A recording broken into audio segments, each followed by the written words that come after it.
Hello and welcome to Crucible of Words for yet more dedicated legacy content. Today we've got a bit of a special treat for you. I'm playing Doomsday, but not on my own. I've got Doishy here, who is a fellow content creator who is good at Doomsday, so he's going to be helping me out quite a bit here. Say hello. Hello. Okay. I think good at Doomsday is probably a bit of an overstatement. I try my best, but Well, it's certainly going to be better than I. So if you're not familiar, the Doomsday deck is essentially a combo deck that aims to cast Doomsday, where you look for through your library and graveyard for 5 cards and stack them as you want, and then you win with Thassa's Oracle. And you do this by cycling through things with Street Rays and Edge of Autumn, but you also have lines that involve Ideas Unbound and Brainstorm, Consider. So there's lots of ways you can construct your pile to sort of get around it. And in the meantime, you've got Thought Seizes, Duresses, and Force of Will to sort of keep you alive and push it through. Dark Ritual to ramp it out, it's pretty basic, and Personal Tutor to find it. Is there anything you'd like to say, Doishi? only that Cavern of Souls is an incredibly broken card, Yes. and it's probably one of the best cards in this deck. Yeah, so I've the only time I've ever played Doomsday was when I played that weird Death Shadow Doomsday hybrid. So the Doomsday piles I was constructing, aside from being bad sometimes, were just very limited in what I had to work with. I pretty much just had Street Race, Edge of Autumn, and then Consider. Didn't have any of Hmm. the Lion's Eye Diamond, which allows you to do the win on the spot piles a lot more often, right? Yeah, correct. Uh, There's also a couple of tricks you can do with Brainstorm, especially when you've got Lotus Petals involved. But obviously, when you're playing a bit more of a fair plan or a bit more of a hybrid plan, you tend to lose out on some of those more dedicated combo lines. so one thing I do know about Doomsday is that whenever I sit down opposite it, it's absolutely terrifying because you just think you're just going to die every single turn. And I play a lot of decks that are bad against Doomsday, which doesn't help. So let's Well, just there's quite a few decks that find Doomsday a bit challenging and tend to dedicate more than a few sideboard slots to beating similar style decks. People don't like losing to combo. It makes them feel bad. That's why I play combo all the time. Sideboard wise, a lot of this seems to make sense to me. Like if you need to kill creatures or you need to push something, push a spell through this way. Lane on the Void is a card that I play in most of the streams I do these days, just because graveyards are so important. And then these all sort of look like they're all sort of relatively not generic answers, but they can hit a lot of different things, and just knowing which ones to bring in and which matchup I think is probably going to be important, right? Yeah, correct. A key point to note about the list that we're about to run through.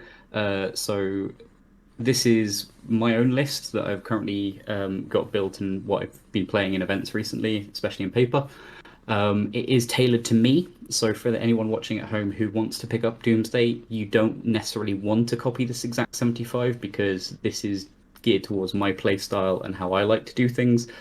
The Doomsday Wiki and the Doomsday Discord both have a lot of options as to what else you could run instead, and there's a lot of good other content creators or well-known legacy personalities who run different configurations that may be considered more optimal than mine. But this is how I like to run things. So apologies for anyone who thinks that this is the de facto best way to do it. It's not. This is just how I like to do it. What would you say are the big differences between your build and other builds? So I'm only running 3 cyclers. Most people at the moment are running 4. They do a 2-2 split across Street Wraith and Edge of Autumn. I'm still running Ideas Unbound. Some people have eschewed that completely because they think Consider is the better option. Other people have gone back to Deep Analysis, which then, when combined with Consider, enables the most mana efficient, card efficient pile that you can build. This list is also probably a little bit heavier on interaction, so you'll notice there's 5 discard spells. Some people only run 4, some people down to 3. And I'm on 4 petals. Many people are only on 3 petals as well. Okay. The sideboard is also a bit different. So some people, well, most people don't run a basic island inside. Yeah, what is this That's for that's especially?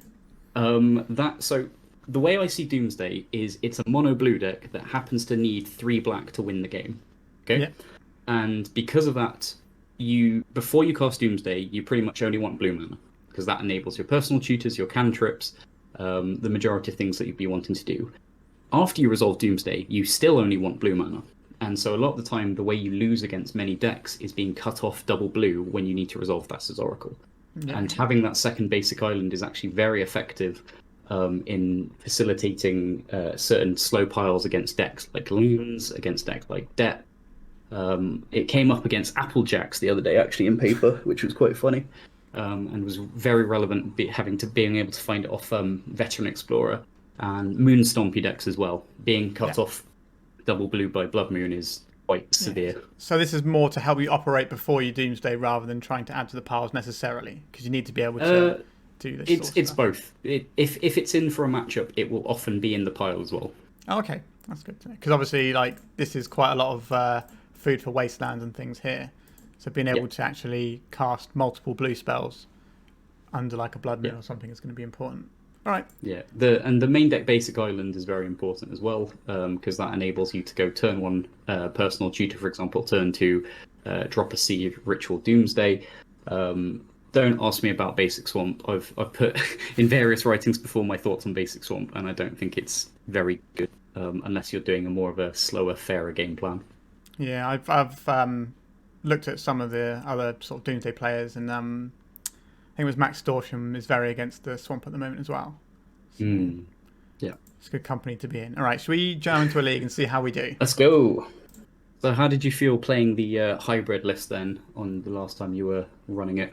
Oh, no, honestly, I really loved it, to be honest. It was really fun, actually, because I used to play like Death Shadow way back when. Yeah. So I was quite competent with the Death Shadow half the deck, but then there's also this nice I win button here. So that's quite good. Talking of I win buttons, this is an amazing hand.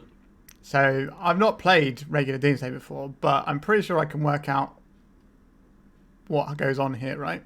We have Force of Will blue card, we have Discard, we have Doomsday, we have the Lion's Eye Diamond, so we can speed out a pile as well. Yep. So it seems like an obvious keep. Yep.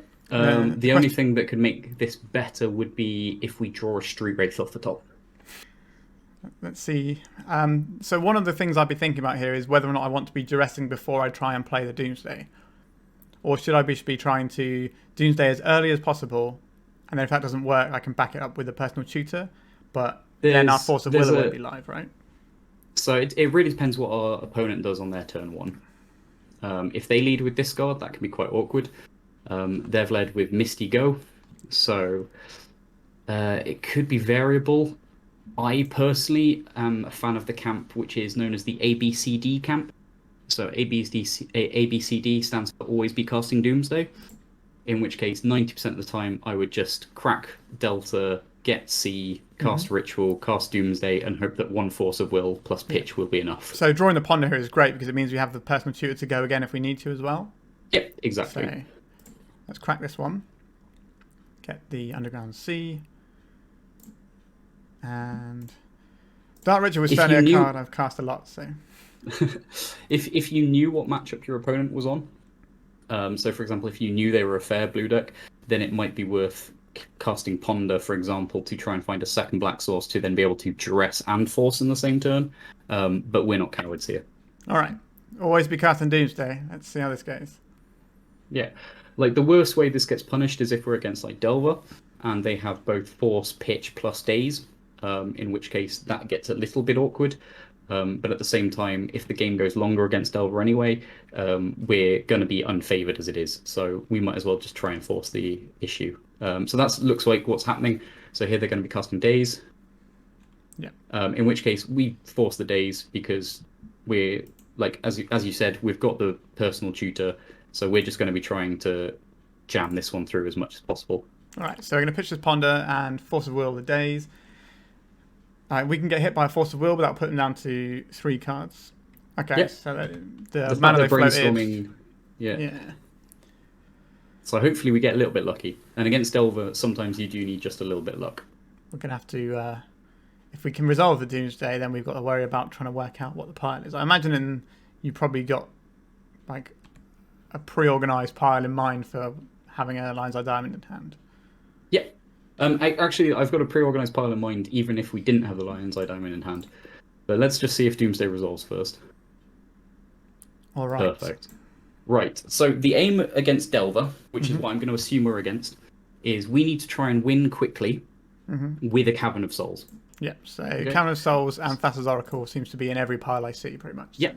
So things we need to make sure to be able to have is 2 blue. We want to be able to speed up a little bit. We want to be able to win even if they have a lightning bolt or pyroblast, so we can't do what is called an imperfect pile with cards left in our deck. Yeah. So I've got a default pile that I tend to run in this instance, which is something like a fetch land, basic island, Cavern of Souls, Thassa's Oracle, and an Edge of Autumn. So fetch land, basic island, Cavern of Souls, Edge of Autumn, Thassa's Oracle. Yeah. So the aim of this pile would be you would put Misty Rainforest on top, then Edge of Autumn, then Thassa's Oracle, then Cavern of Souls, then the island. Yeah. And the entire aim would be to... We're basically trying to get multiple blue sources plus Thassa's Oracle plus Cavern in play at the same time. And we need to do that playing around Wasteland, Bolt, Pyroblast, but also pressure. Okay. Now our opponent has already relinquished their pressure in some ways because they have dazed. Yeah, so they didn't have a turn 1 threat either, so we're kind of got it all really. So we're going to be aiming to pass the turn twice. The first turn will be us playing Misty Rainforest, saying go.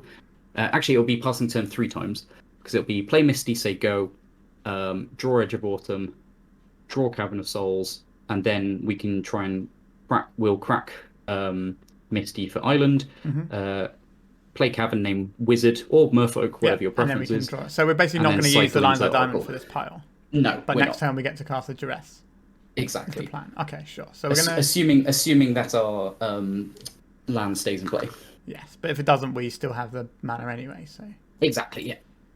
Put these cards. So let's have a look. So it was Island on the bottom. Island on the bottom, yeah. Just because that's the card you're aiming to fetch for. Then it was Oracle.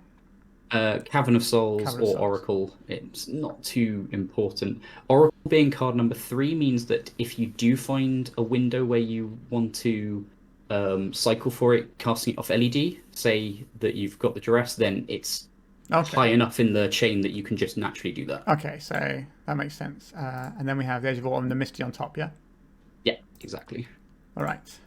I understand. And what we'll do is we'll hold the LED for now because we might be able to use that to bait another bit of counter magic if they think it's important. Yeah.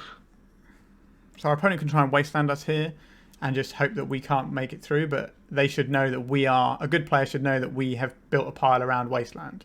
So they shouldn't be wastelanding us unless they have literally nothing else to do. Exactly. And we're very happy if they wasteland us here. Oh, they didn't even play a land. Interesting. In which case we play Misty. And get our Duress going. No, we hold the Duress now and say go. Okay. Because what we can save it for the turn we're going off. We can also try and speed things up. So we pass the next turn. So before we were going to pass 3 times, but here we know the next 2 cards of our deck are Edge of Autumn and Thassa's Oracle. So what we can do is we can Duress. Okay, so they do have a Wasteland. If they Wasteland us, then fine. So just pass through.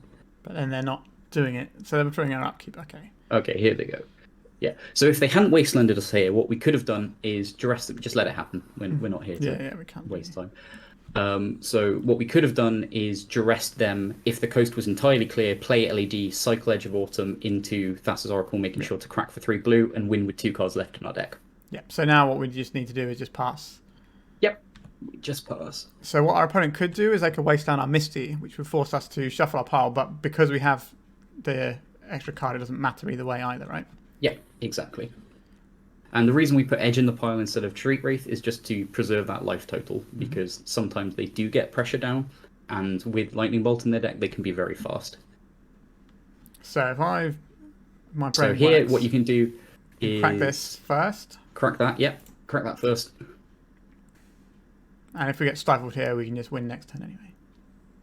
I mean, if they have Stifle, then that's just being mean. Yeah, and so what you do is play LED. Yeah, because we might need the mana they to might for have days something. or something. Well, we don't care. We're not casting any other spell now that we care about. But again, like you said, this might be a bait. So they have less. So now they don't have any red mana up, so they can't... Well, more importantly, they don't have blue mana up for Stifle. So you mentioned Stifle before. Stifle would be the thing that stops Oracle Trigger going off. So here we now float the blue off Island. And we sack it. Cycle Edge. Yep. Get ourselves a nice little Cavern of Souls. Name. Make sure Merfolk. to name your favorite type. I always name wizard personally, but I only clicked that one because it was top. I do prefer yeah. wizards to merfolk. I'm not a merfolk guy. Don't peg me as a merfolk guy. And yeah, make sure to cast Oracle, Merfolk mana. And there's literally nothing they can do about it. Cool. So that was obviously our opening hand was kind of proper gas there.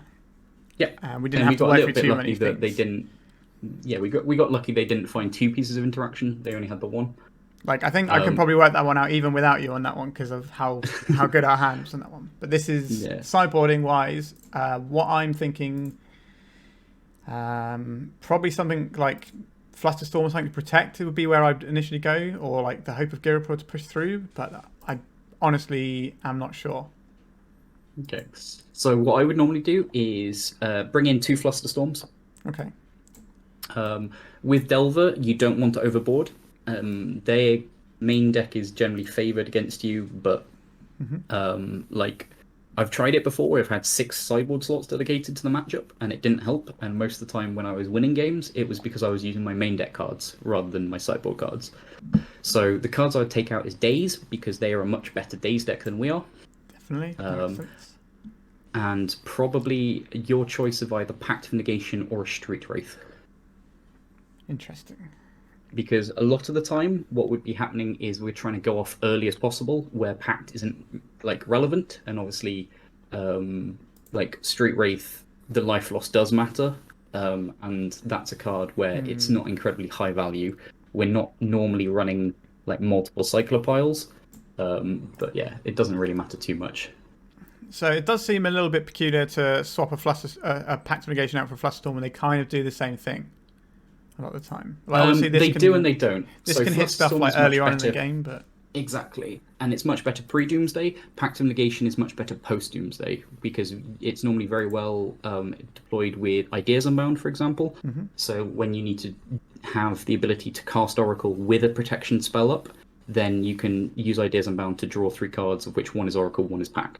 Against Delver, you'd not normally awarded that luxury. So the reason I was more drawn to keeping these in is because effectively every draw spell is another turn off your clock. That's why I was less. All right, let's give this a go. And if we don't like this, we can always try swapping one of the cycles out for the Pact on the 3rd game and see how that feels. Yep. So we have access to find it. We have a Thoughtseize to try and clear the way for our personal tutor, and we have a lot of mana to work with. Is this too much mana to work with? Or is this probably no, going to be this is good. And the main problem with this hand is if they decide to Pyroblast our personal tutor early on. However, yeah, that's my only concern with this thing. I would keep it though 100% of the time. So what I'm inclined to do here is use a Lotus Petal to Thoughtseize and then try and personal tutor. Yeah, that is possible. The only downside with that is then you don't have a discard spell for your combo turn, and in between they could then cantrip or draw into some more interaction. Yeah, that is true. The nice thing about Lotus Petal is it gives us Daze protection. Okay, this is great. So they are much less inclined to force a personal tutor, and if we've got the Lotus Petal to pay for Daze, then we can protect our tutor no problem. So I would probably play land, play 1 petal, and then cast personal tutor, find Doomsday. I think probably. Do you want us to try and save a life point? No, you find your basic island here. Okay. So let's go and find a basic, or the basic, and then we play out one of these around a Daze. Yep. So I kind of want to pop this now, but we don't really have any need to, do we? We don't. We can wait another turn here. Yeah. And although it might be awkward if they force us here, that's still then pitching 2 cards for what is effectively a card disadvantage card on our side. Because like the plan for next turn is do the only issue is because this goes on top, we'll give them another turn with the Dragon's Rage Channel in play to try and find more counter spells. So you need to cast personal tutor first. Even without casting the Thoughtseize. Yeah, because we don't care if they force this.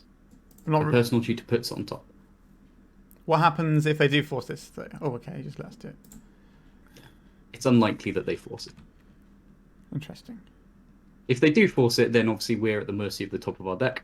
The main problem here is if they bring in surgicals, it can get quite awkward because they can now surgical either the Strand or the PT, the personal tutor, Yeah. and Shuffle it then away. cause the shuffle there. But we should be okay for now. The main difficulty now is we might not have. Okay, that's fine. Okay, so now we're a bit in a sticky situation because they've now got some good pressure. Yeah. And also, which one did they hit? Did they hit the personal tutor? Yes. Yeah, they did.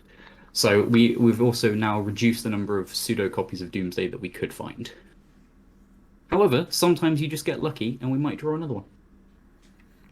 So if we'd have gone for like trying to Thoughtseize to push through the personal tutor this turn, we might have been able to take the surgical extraction, but it might not have made a difference because they probably did have a counterspell, which is why they didn't mess with the personal tutor. And at most they only have 2 copies of surgical that they bring in. Mm-hmm. And I think a card where there's only 2 copies and they might not have brought it in is not worth worrying over. Yeah, that makes sense.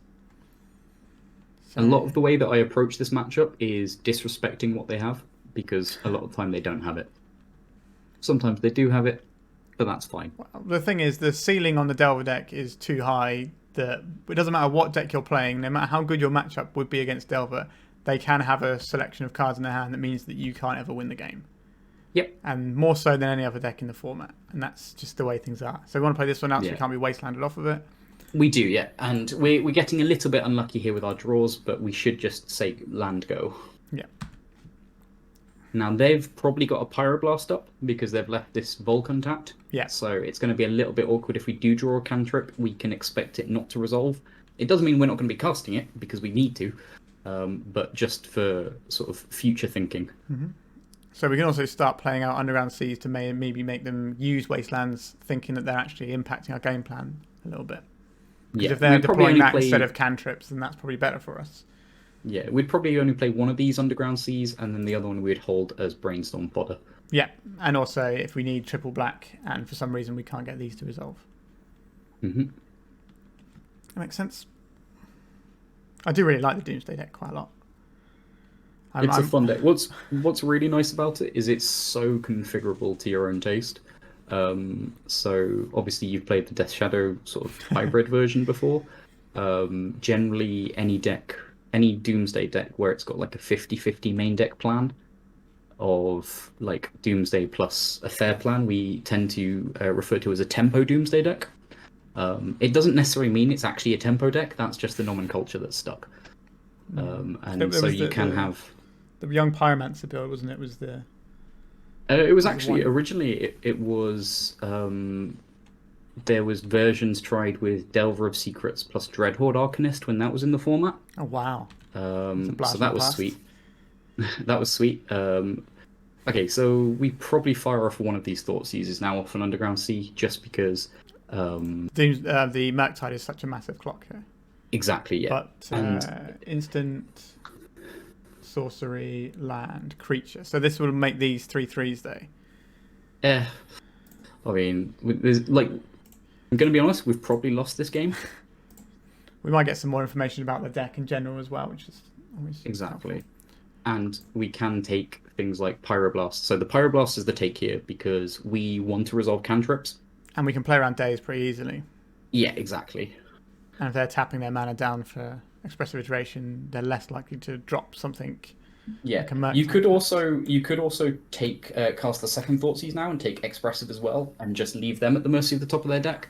The only downside is they obviously have more pressure. Yeah, so if they find a cantrip, they can search quite effectively anyway. Yeah, I think I'll just sit on the Thoughtseize for a turn here and try and use it to fire whatever they find off of the Expressive Iteration, because obviously the number of cards they have that directly impact with what we want to do, it's better to try and hit one of those than just hit the thing trying to find them, I think, at this point. Yeah. So what this Expressive finds is very important for us right now, because this could mean the difference between us being able to cast Doomsday if we find it next turn and being able to pass once, or just dying in the process. Yeah.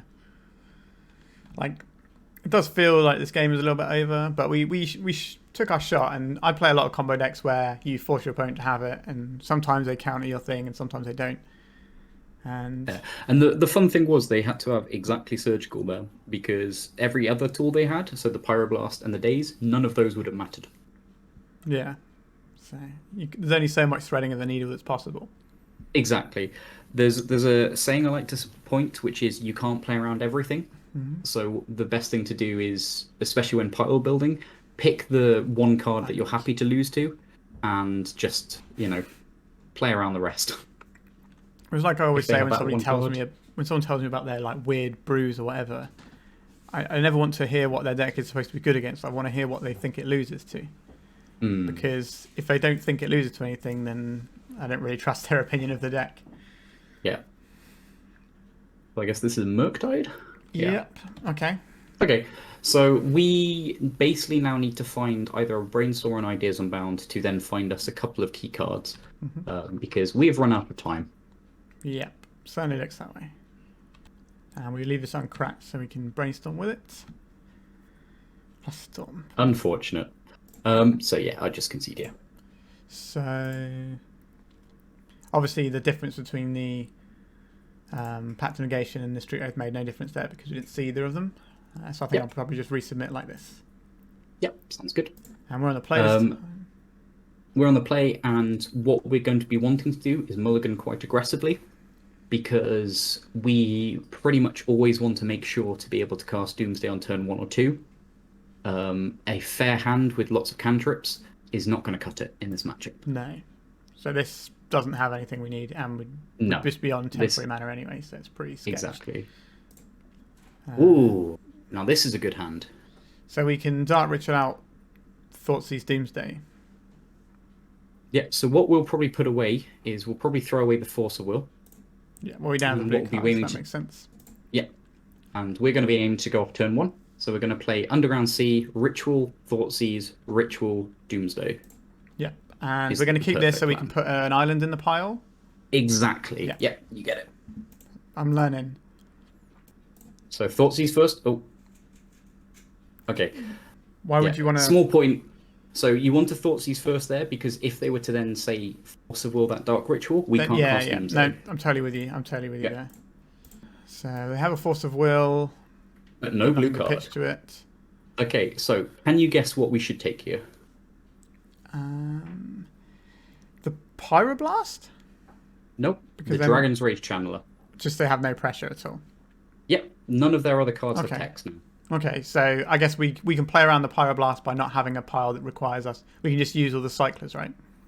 Rather than having to worry about casting any blue spells. So long as we have no cards left in our deck, the Pyroblast doesn't matter. Sure, let's pop this out, and then we can cast this. Yep. And we can construct a pile. So I would like a Cavern of Souls and a Thassa's Oracle, please. That's the bit I know to do. And I think we could just have a cycler heavy pile here, right? So we can do something very similar to last time. So we have a basic island because we've got the fetch. Yeah. And then we just pack the other bits with cyclers. So an Edge of Autumn and a Street Wraith. Yep. This makes sense to me. Yep. Yeah, the main way that this pile would get punished is if they drew a surgical, we happen to draw the Cavern of Souls early, and for whatever reason we couldn't use our fetch. So the only way it would be is basically a scenario where we have to play Cavern of Souls into Wasteland before having the island down. Okay. That's the only way this would get punished. But that's a very unlikely string of events that would occur to that. So I want to put the island on the bottom, like we did before. And then Cavern, Oracle, Cycle. Yep, sounds good. Does it matter which way around these cyclers go? I don't think it does it? I tend to put Street Wraith as the first cycler I would use in a turn, just because it's the one that doesn't require me to sacrifice a land. Yeah, now we could be cheeky and put be cheeky and put Edge on top first, because one, it doesn't really matter, and two, if they don't wasteland us immediately, in response to their wasteland, we could then cycle Edge and just get that little bit of extra value. Oh, let's be cheeky. Why not? Fair enough. But we know our opponent has the wasteland, so yeah. So what they should probably do is not play out the Wasteland and keep mana up for Pyroblast and crack their Bauble immediately. Yeah. So they'll be able to see now there's Edge of Autumn on top. So they get more information about how our power's going to work. Yeah. So Flood Strand and the Bauble are gone. Okay, they might have found some pressure, or they're just holding up their Pyroblast now. Yeah, I think it's probably just the Pyroblast, but that doesn't matter for what we're trying to achieve here. So they get a card, and then we get all of our cards. Yeah. Now, obviously, the worst case scenario is they are a Stifle deck. We just happen to have not seen Stifle. However, we can't really play around that. No, I think it's very unusual for the... Yeah. For the so here I just drop Polluted Delta, say go. Just say go, yeah. We don't need to go off this turn. Nope. And if they play a Wasteland, we can Edge of Autumn anyway. Yeah, and because they've got that Pyroblast, we can't properly go off this turn in the first place. Oh yeah, because there'll still be one card left and they can Pyroblast yeah, exactly. Oracle. Yeah. Makes sense. But the Delta in our hand at the start of this turn allows us to turn this from a 3-turn past the turn pile into a 2-turn past the turn pile. Yeah. And the fact that we were able to take out the one piece of threat that they had is really powerful because that just buys us time. And all we need right now is time. Doomsday is a very aptly named card, isn't it? It just makes because it is the Doomsday clock very much, isn't it? Where you just sort of tick along. And now they have completely run out of options. They can't even stifle us. So that's pretty good. So they'll probably upkeep Wasteland us again. And then we just cycle. In which case, well, we don't even need to. We could just let it happen. Everything we're going to do now is completely deterministic. Okay. So let's let them have it, I suppose. Let them give them a brief taste of hope. Yep. So they might be surgicling here. Okay, so this is a fun little bit. So they're surgicling here to try and shuffle. So what we should do here is crack our Delta, get the island. That'll leave us with less cards in our pile here, right? So if we hit so more likely to hit the Street Oath and be able to win this turn. Yeah. And we just let this resolve. So they're banking on that maybe we've put an Underground Sea on our pile. And because they've cut themselves off of Pyroblast mana, even if we draw Oracle Cavern and Street Wraith is the last card in our deck, that's fine. Because they can't remove Oracle. Delver runs no 0 mana removal spells. Yeah, so we should still be able to go off with whatever we draw here, right? This should now be a deterministic win. Yeah. Because if we draw the Street Wraith, we get to go through. If we draw the Cavern, we have the mana and crack this, and we either find the Street Wraith or the Oracle, and so on and so forth. So, yeah. Yeah. So play Cavern. Wizard this Wizard. time. Okay. Float 1 Wizard mana. And then we sack the Cavern for the. Yeah. It doesn't really matter, I suppose, at the end of the day. It doesn't matter, but. We cycle this one. Yep. We draw ourselves a little Thassa's Oracle. Cheeky little wizard. And Bish Bash Bosh, Delver matchup is easy. Well, yes. Okay.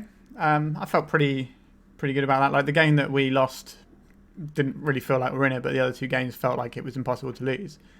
So it's kind of an interesting sort of balance. And the game that we lost, we did have a spate of incredibly bad draws. So we drew lands for a couple of turns or mana piece for a couple of turns. We didn't really have any actual business off the top.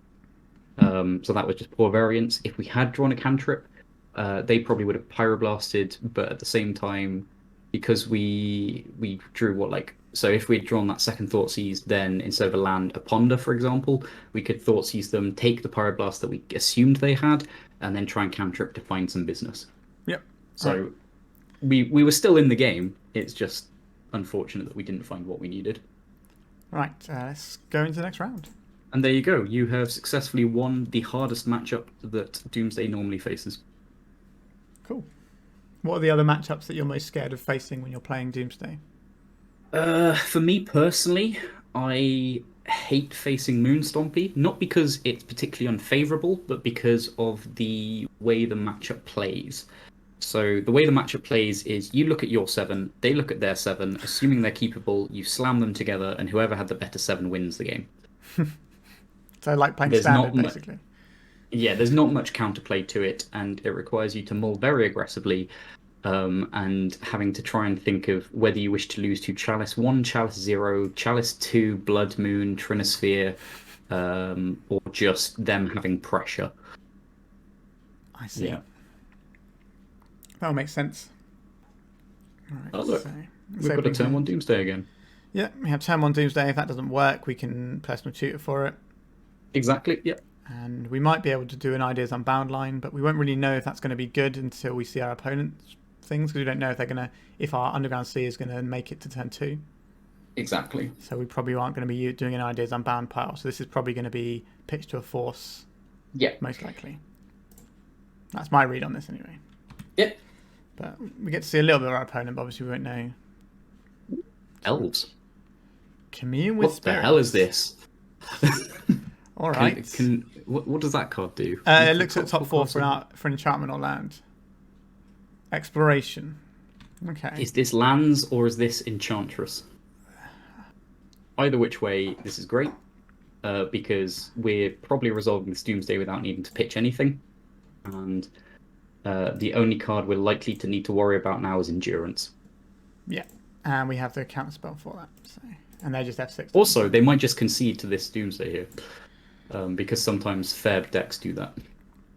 So we want the Oracle. There's no reason not to put a Cavern of Souls as our land to cast it with.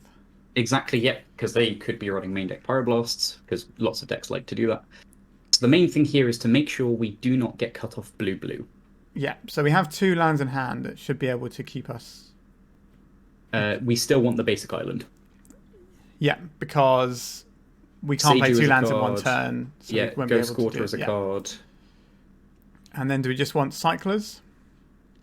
You can go for a Cycler. It's probably fine. You could also do like a Lotus Petal.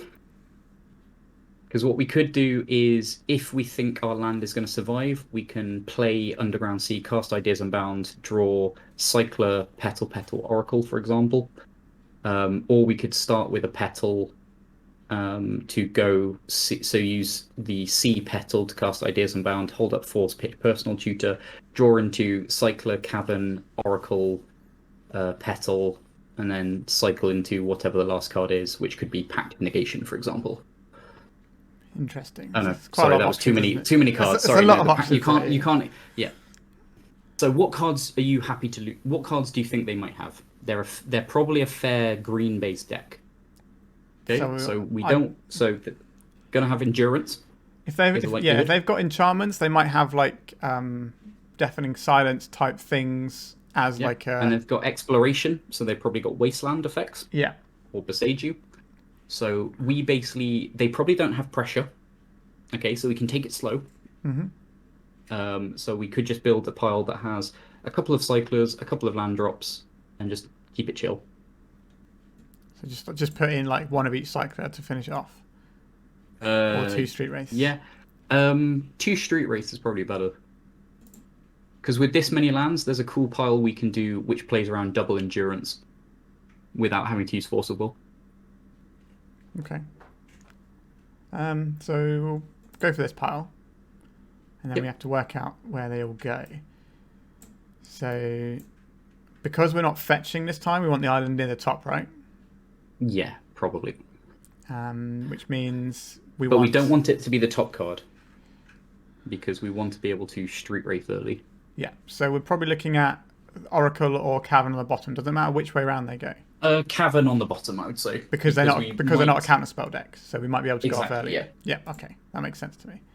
And then Street Wraith, Island Street Wraith. Yeah, that's probably fine. So hopefully we get to see a bit more of our opponent's deck as well. And in all likelihood, we're going to be passing the turn 5 times. Okay. Maybe less, but... Ooh. Ancient Tomb. So if they had any prison elements in their hand, I imagine they would have played it this turn. Yeah, the main thing to consider with that Tireless Tracker draw there is we can't win next turn because our deck is stacked oddly. So it might be that depending on what else they could play, we might think about forcing it. It's probably not worth it, but just because that represents pressure now, Yeah. especially with the fact that we're going to be losing 4 life off Street Wraith cycling. True. So here, what we'd want to be doing is probably cycle Street Wraith into the island because, and then play the island. Is that necessary?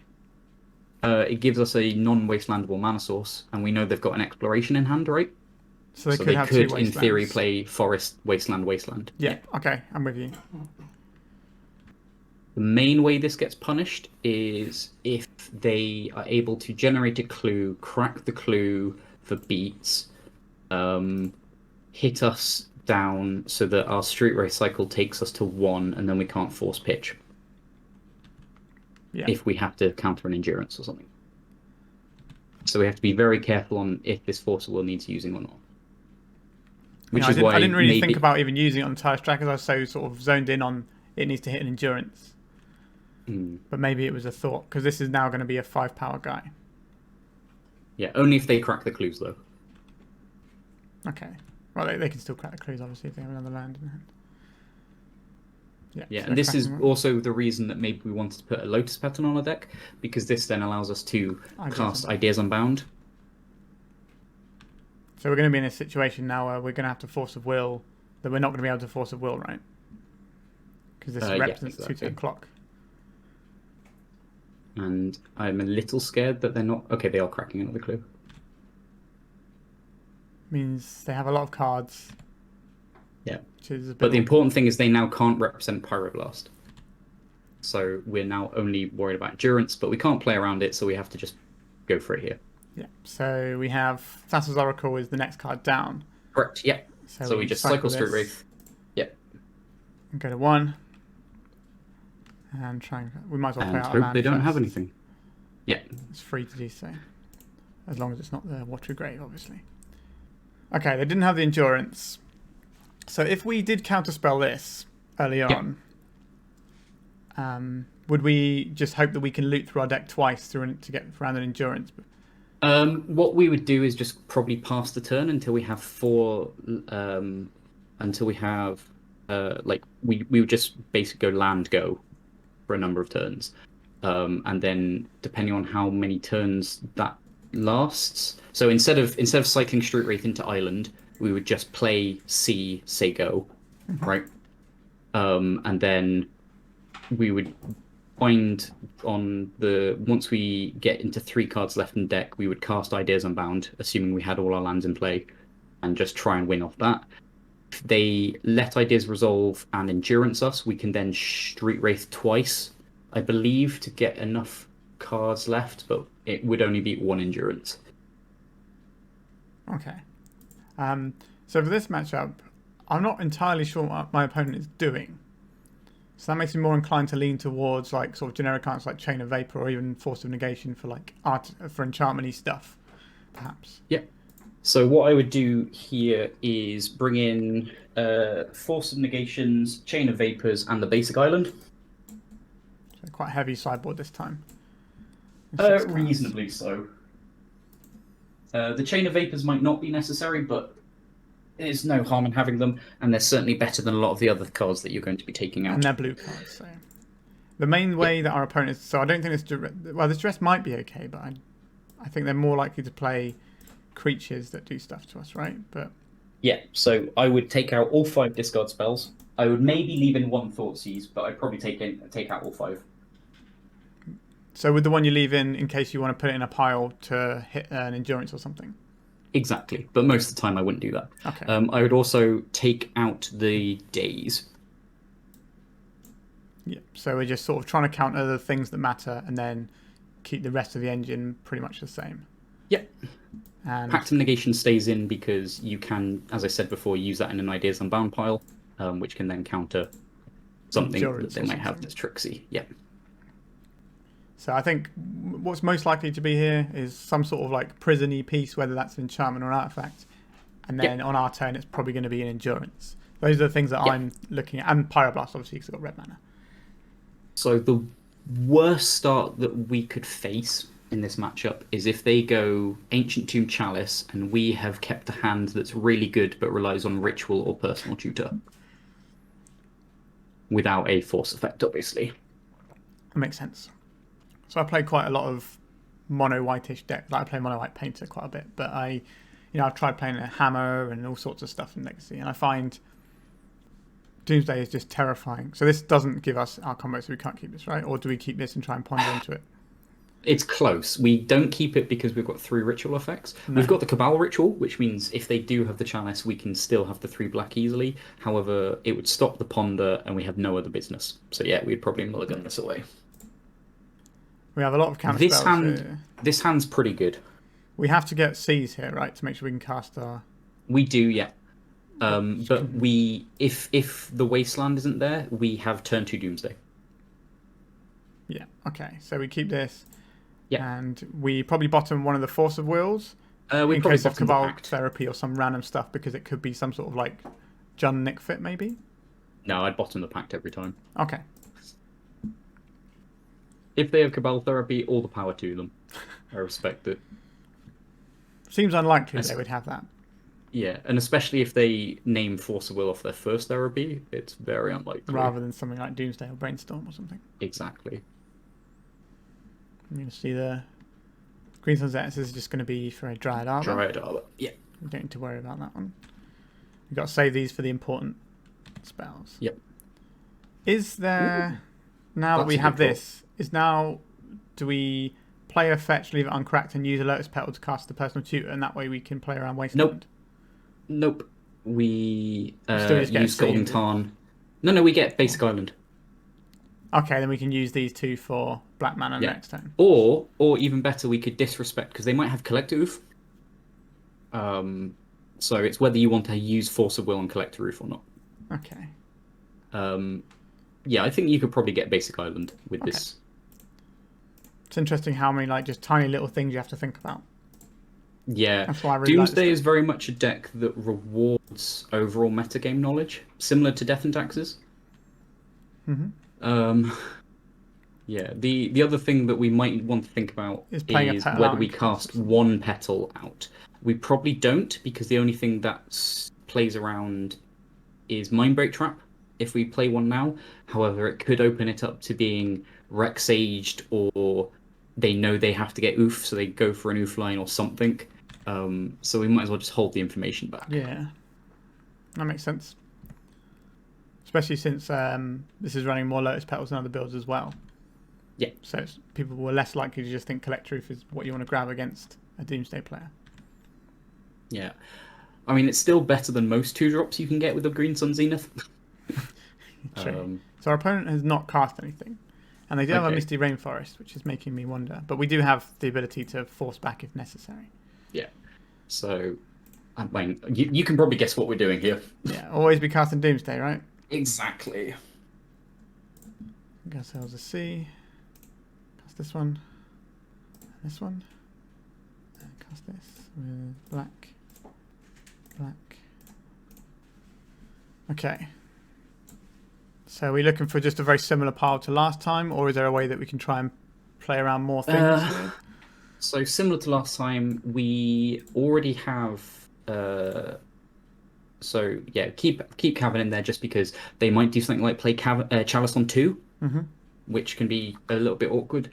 And then you probably just use a mix of like Cyclers, Oracle.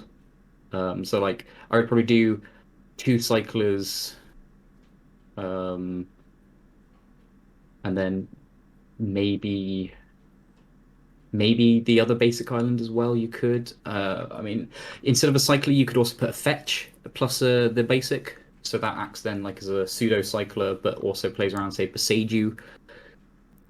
Interesting. This isn't one of the sort of things where you want to have like a second Oracle and just have like Oracle into Oracle. You could. The main risk with that is if they do run something that stops the first one, they might have like Surgical on Oracle. However, because we've got Force Pitch Force, you might be able to play around that. So you could do, if you don't think you're getting Wastelanded, you could do like Street Wraith Oracle, and then like Cabin of Souls, Oracle. So that would require you to you could go off next turn if they don't wasteland you, or you could go off the turn after if they do. Interesting. But a lot of the scenarios where you'd be able to play both oracles, you would leave yourself open unless you're casting it exactly off island. If you're trying to cast it off Cavern, that is. If you're trying to cast it off island, it's much easier to go for double oracle.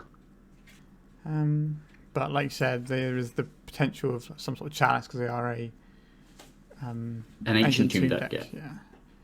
So you reckon we just want like another island here? Possibly.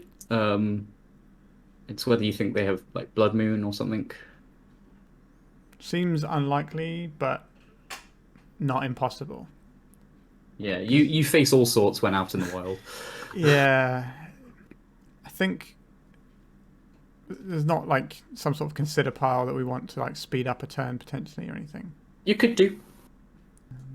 You have a lot of choice. Yeah, Unfortunately, it's a tricky one. Or like you could even put in a chain of vapor if you wanted potentially if there's something. But because we have the force, I think we probably just want to go for the island here. Yeah, that's fine. And if you're going for the island, I would probably not go for Cavern. No. Nope. So just another cycler then. Yeah.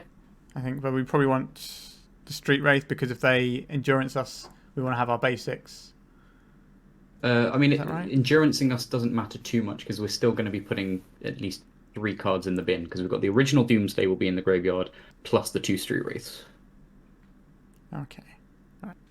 So 1, 2, 3, 4. Just put the other Oracle in. Sod it. We'll go for it. So we probably want 1 Oracle on the bottom. Yeah. And then. Then the island. Yeah, and then. Ooh. What have I done there? You unclicked an Oracle. So. Sorry. Yeah. That's all right. I didn't click done first. I was just trying to put them in a pile already. Yeah. All right. So make this tiny window bigger. So it was Oracle on the bottom. Yeah. Then the island. Yeah. Because currently we have 2 blue mana open, and so we could, in theory, just go and Street Wraith immediately into the Oracle to try and win next turn. Yeah. All right. This all makes sense to me. And you have to remember you're currently at 4 life. Yeah. Okay. And that may reduce if they attack with Dryad Arbor. Okay. So do have a wasteland. Yep. But they're just attacking for 1. That's not the end of the world for us. No. Yeah, a lot of this deck is life management post Doomsday. So we obviously have to assume that we don't do anything here because we won't go anywhere with it. Yeah. Exactly. We need to wait another turn for it to be able to dig us into the island as well. Yeah. The nice thing about them also tapping their Dryad Arbor here is they're not leaving up hardcast endurance, which can be a bit of a pain in the ass. Yeah, it'll mess with our pile and it'll also give them a threat. So. Yeah. However, they are now representing Pyroblast. Which might mean the second Oracle is useful. Yeah. Trying to justify putting the second Oracle in there. But there we go. We getting the Dryad Arbor beats in again. Yeah, the little guy that could. But we have the counter spell. Yeah. So I think we can just go this turn. We will be, yeah. So, especially as they could be holding up hardcast endurance now. Yeah, we can't afford to just pass a turn. Exactly. Like we can still win a game when we pass a turn, but that's not necessarily endurance. Okay, so they've cast endurance, so we just force it here because we want to try and win. Yeah. And they've now taken themselves off Pyroblast. Right, if this doesn't win now, we do just die to the Dryad Arbor. No, we don't, because we'll have Thassa's Oracle in play to block. Oh, okay. Good point. Good point. I keep forgetting it's a creature. It's so rarely sometimes it just lingers. And do you know how to resolve the Thassa's Oracle trigger if you don't win the game? What do you mean? Because Thassa's Oracle has a trigger, obviously, of which the last line is win the game. However, you do have to do some things beforehand.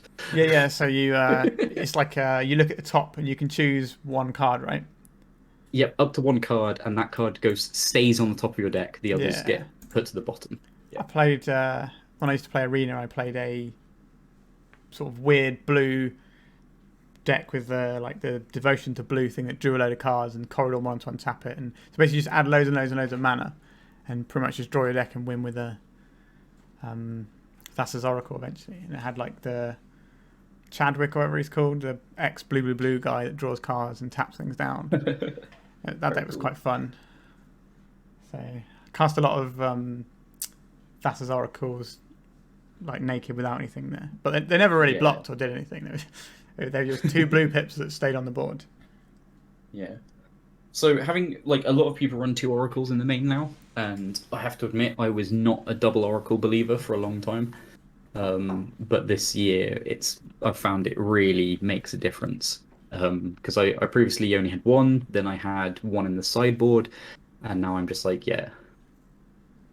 So what do you think of this hand? So this is a turn 2 Doomsday, but with no protection. Is Yep. it worth tutoring for protection, or is it worth just doing the Doomsday and seeing what happens? We could do either. So we could either PT for discard spell, or we could hold up turn 1 duress, and in the end of their turn, not duress, sorry, brainstorm, and at the end of their turn, brainstorm to try and find something. Okay, I think first step is to see what our opponent plays, and then we get a much better idea of what we need to even find, if anything. And what's nice about this hand is it's quite insulated against Charlatan 1. It's also reasonably insulated against a wasteland because we can just play fetch, pass. And Thoughtseize can only take 1 of these, so it's quite a robust hand as long as our opponent's not doing something like Trinispheres. Yeah. And obviously if our opponent's on something like Reanimator, then, yikes, but this probably Delver? Delver 8 cast would be my guess. Yeah. It's looking like Delver.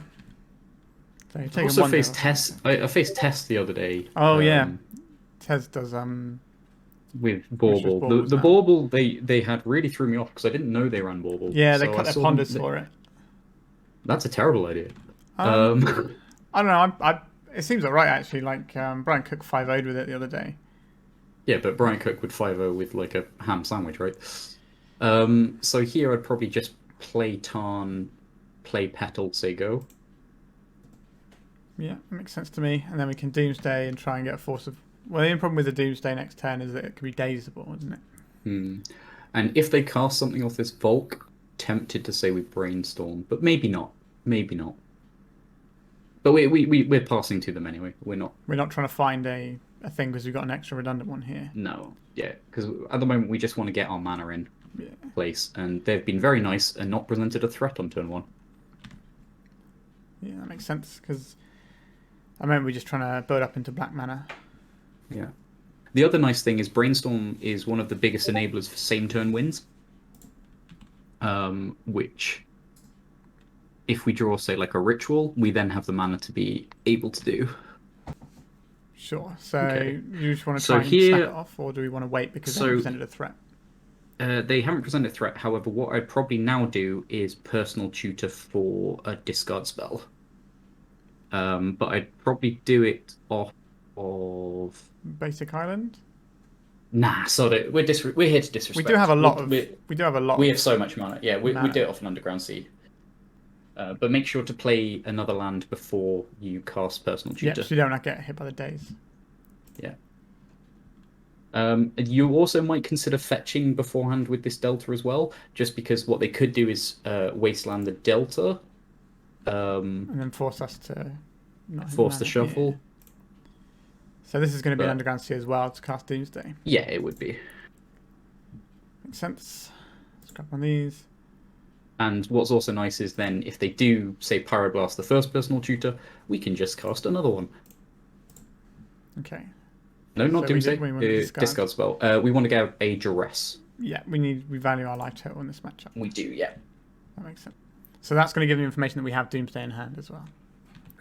Because otherwise we get Doomsday there every time, I think. So...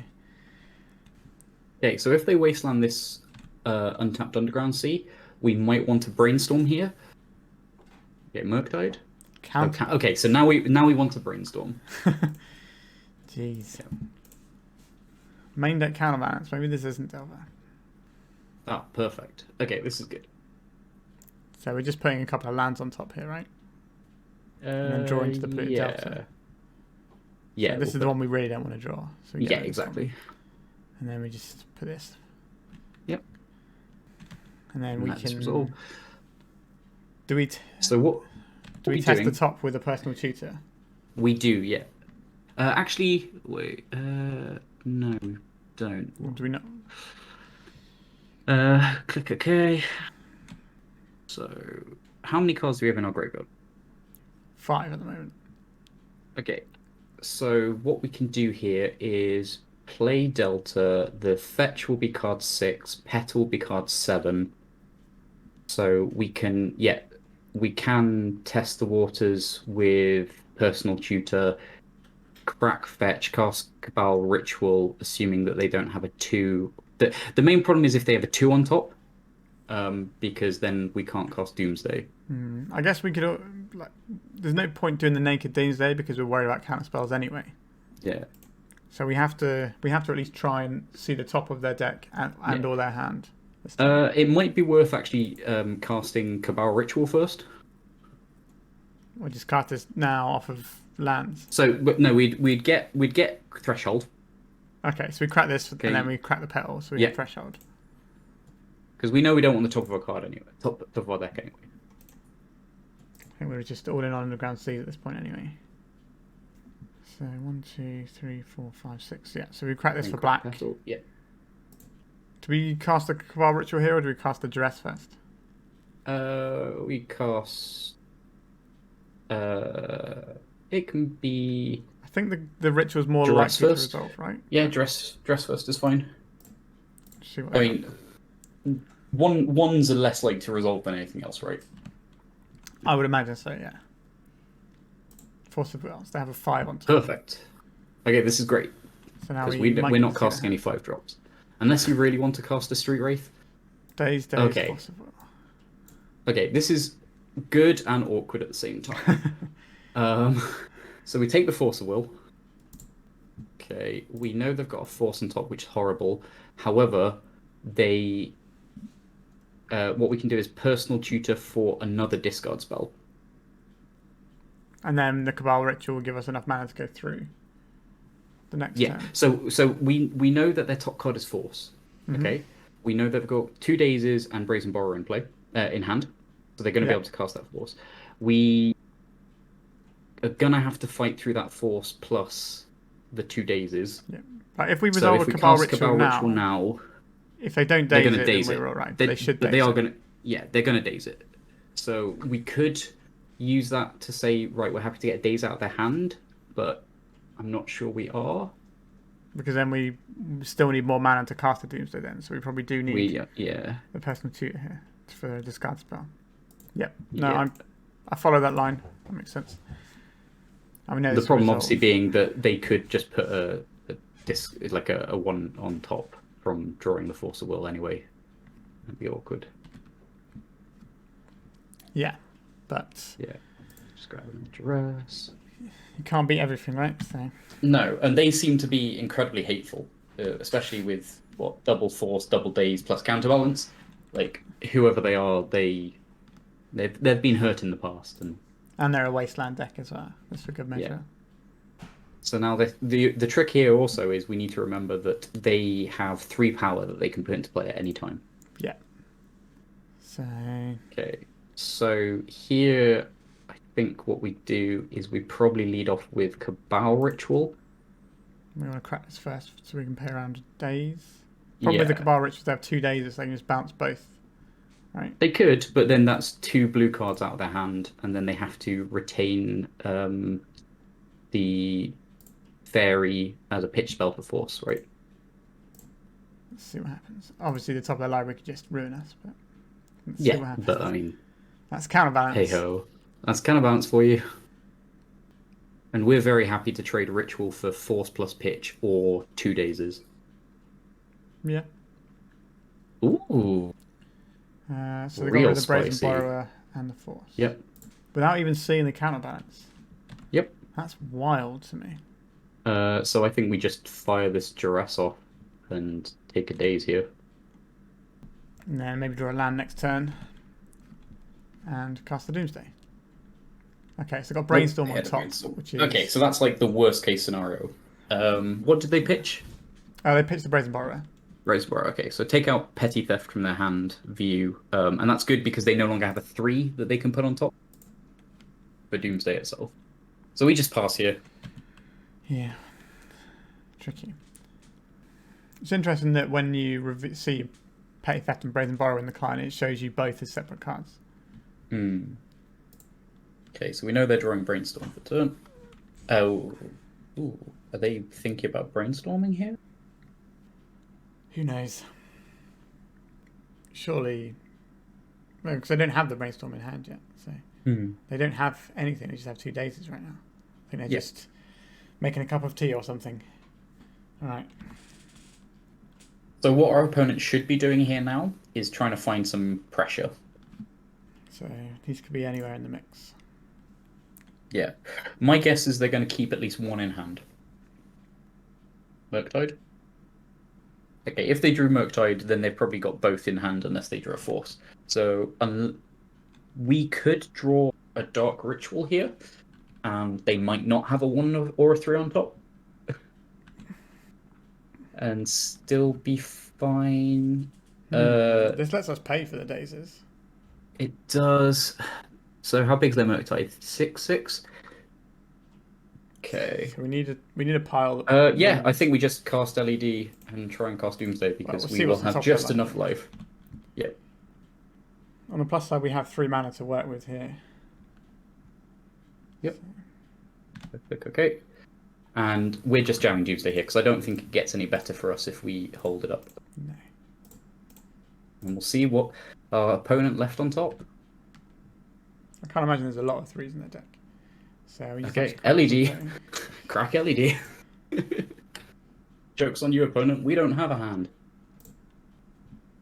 Again, I'm surprised they're not letting the counterbalance resolve. I guess they know what's on top this time, don't they? But before, when they didn't, that was a bit odd.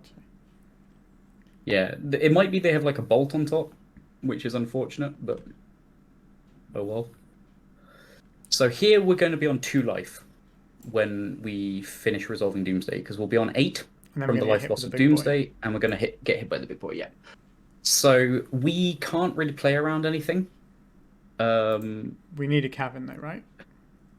Or do we not even have the ability to do that? I'm not sure. So we have how many lands in play? 3? We have 3 lands in play. Okay. In which case we need... I think what we do is build an Ideas Unbound pile. Because we would lose to Pyroblast anyway, we'd lose to Lightning Bolt anyway, we'd lose to any counterspell anyway. Because we can't get Oracle plus Cavern in our hand together. Fair enough. So we might as well play around the 1 days we know they have. Because they only use 1 of their daisies. And we can't play around Narset, we can't play around Blood Moon, we can't play around Counterbalance flipping a 2. However, a 2 is probably the least likely number they have, unless they draw a Brainstorm, because their 2s are what, days is 2, and then maybe if they're running like a Young Peasy or something. Another Counterbalance. So we've already seen quite a few 2s. So I'd probably build Ideas Unbound, Oracle, Cavern of Souls, Edge of Autumn. That's 4. And then... Is it just something that's going to go on the bottom at this point? Active Negation. So obviously we're going to put the Ideas Unbound on top. Yep. And then it doesn't really matter where they are as long as the Edge of Autumn is in the middle 3. Yeah. Is that right? Exactly. Yeah, that's correct. So... yeah, we can't play around Wasteland either. Because even if they, like... Basically, if we want to play around Wasteland, we'd swap the Pact Negation for a Lotus Petal. However, that adds another mana cost that we then lose to Counterbalance being on. Plus, if they had a Wasteland anyway, they'd probably just Wasteland immediately, and we can't then pay for the days that they have in hand. So it's going to be a tricky one to thread the needle here, but it's certainly possible. Yeah, and what's nice about these situations is we know we're probably dead, so we can just cruise. Our mental is rock solid, because in my head, we've lost, and if we happen to win, that's brilliant. Well, okay, they had a bolt. Yep. So this deck looks like a sort of it's blue-red control deck but with I don't know, like they didn't have any Dragon's Rage channelers or Delvers. Well, we They didn't must see have any, them, right? but they're running days, right? The Yeah. control deck does not run days, That's a good point. so I think they're just a Delver deck that really hates people. So I would just board the same way I'd board for Delver. So that was Flusterstorms. Yep. And all the discard comes out. No, discard stays in. So we take out the days for ourselves. Yeah, because they're the Better Days deck. Yep. And then it was a Pact we of take Negation out before. Yeah, exactly. Right, just a little 2-card board there. So the fact that they have counterbalance doesn't make us want to try and some sort of Chain of Vapor line, because Chain of Vapor is going to be really hard to resolve, or having more Force of Negations. If we're resolving Chain of Vapor, we're resolving a duress, right? Yeah. And if they reveal a 3, then okay, fine, we're just waiting a bit more. Yeah. So it's not like we want the Force of Negations here, just because of the counterbalance. Then okay. We're playing to win. We're not playing not to lose. Makes sense. This hand doesn't really go anywhere. I mean, I don't think this is going to give us time. This is one of those hands that is like the core of it. So the central 5 cards are really good. However, we've got an Ideas Unbound and an Edge of Autumn, which aren't very good. Yeah, so we could. So we've basically got a multi-5 here. Yeah, exactly. This is one of those. This is one of those like fair hands where we could keep it, because we have turn 1 personal tutor for Doomsday, and then we've got a few cantrips plus some protection to find a ritual effect. It's whether we think it's going to be quick enough.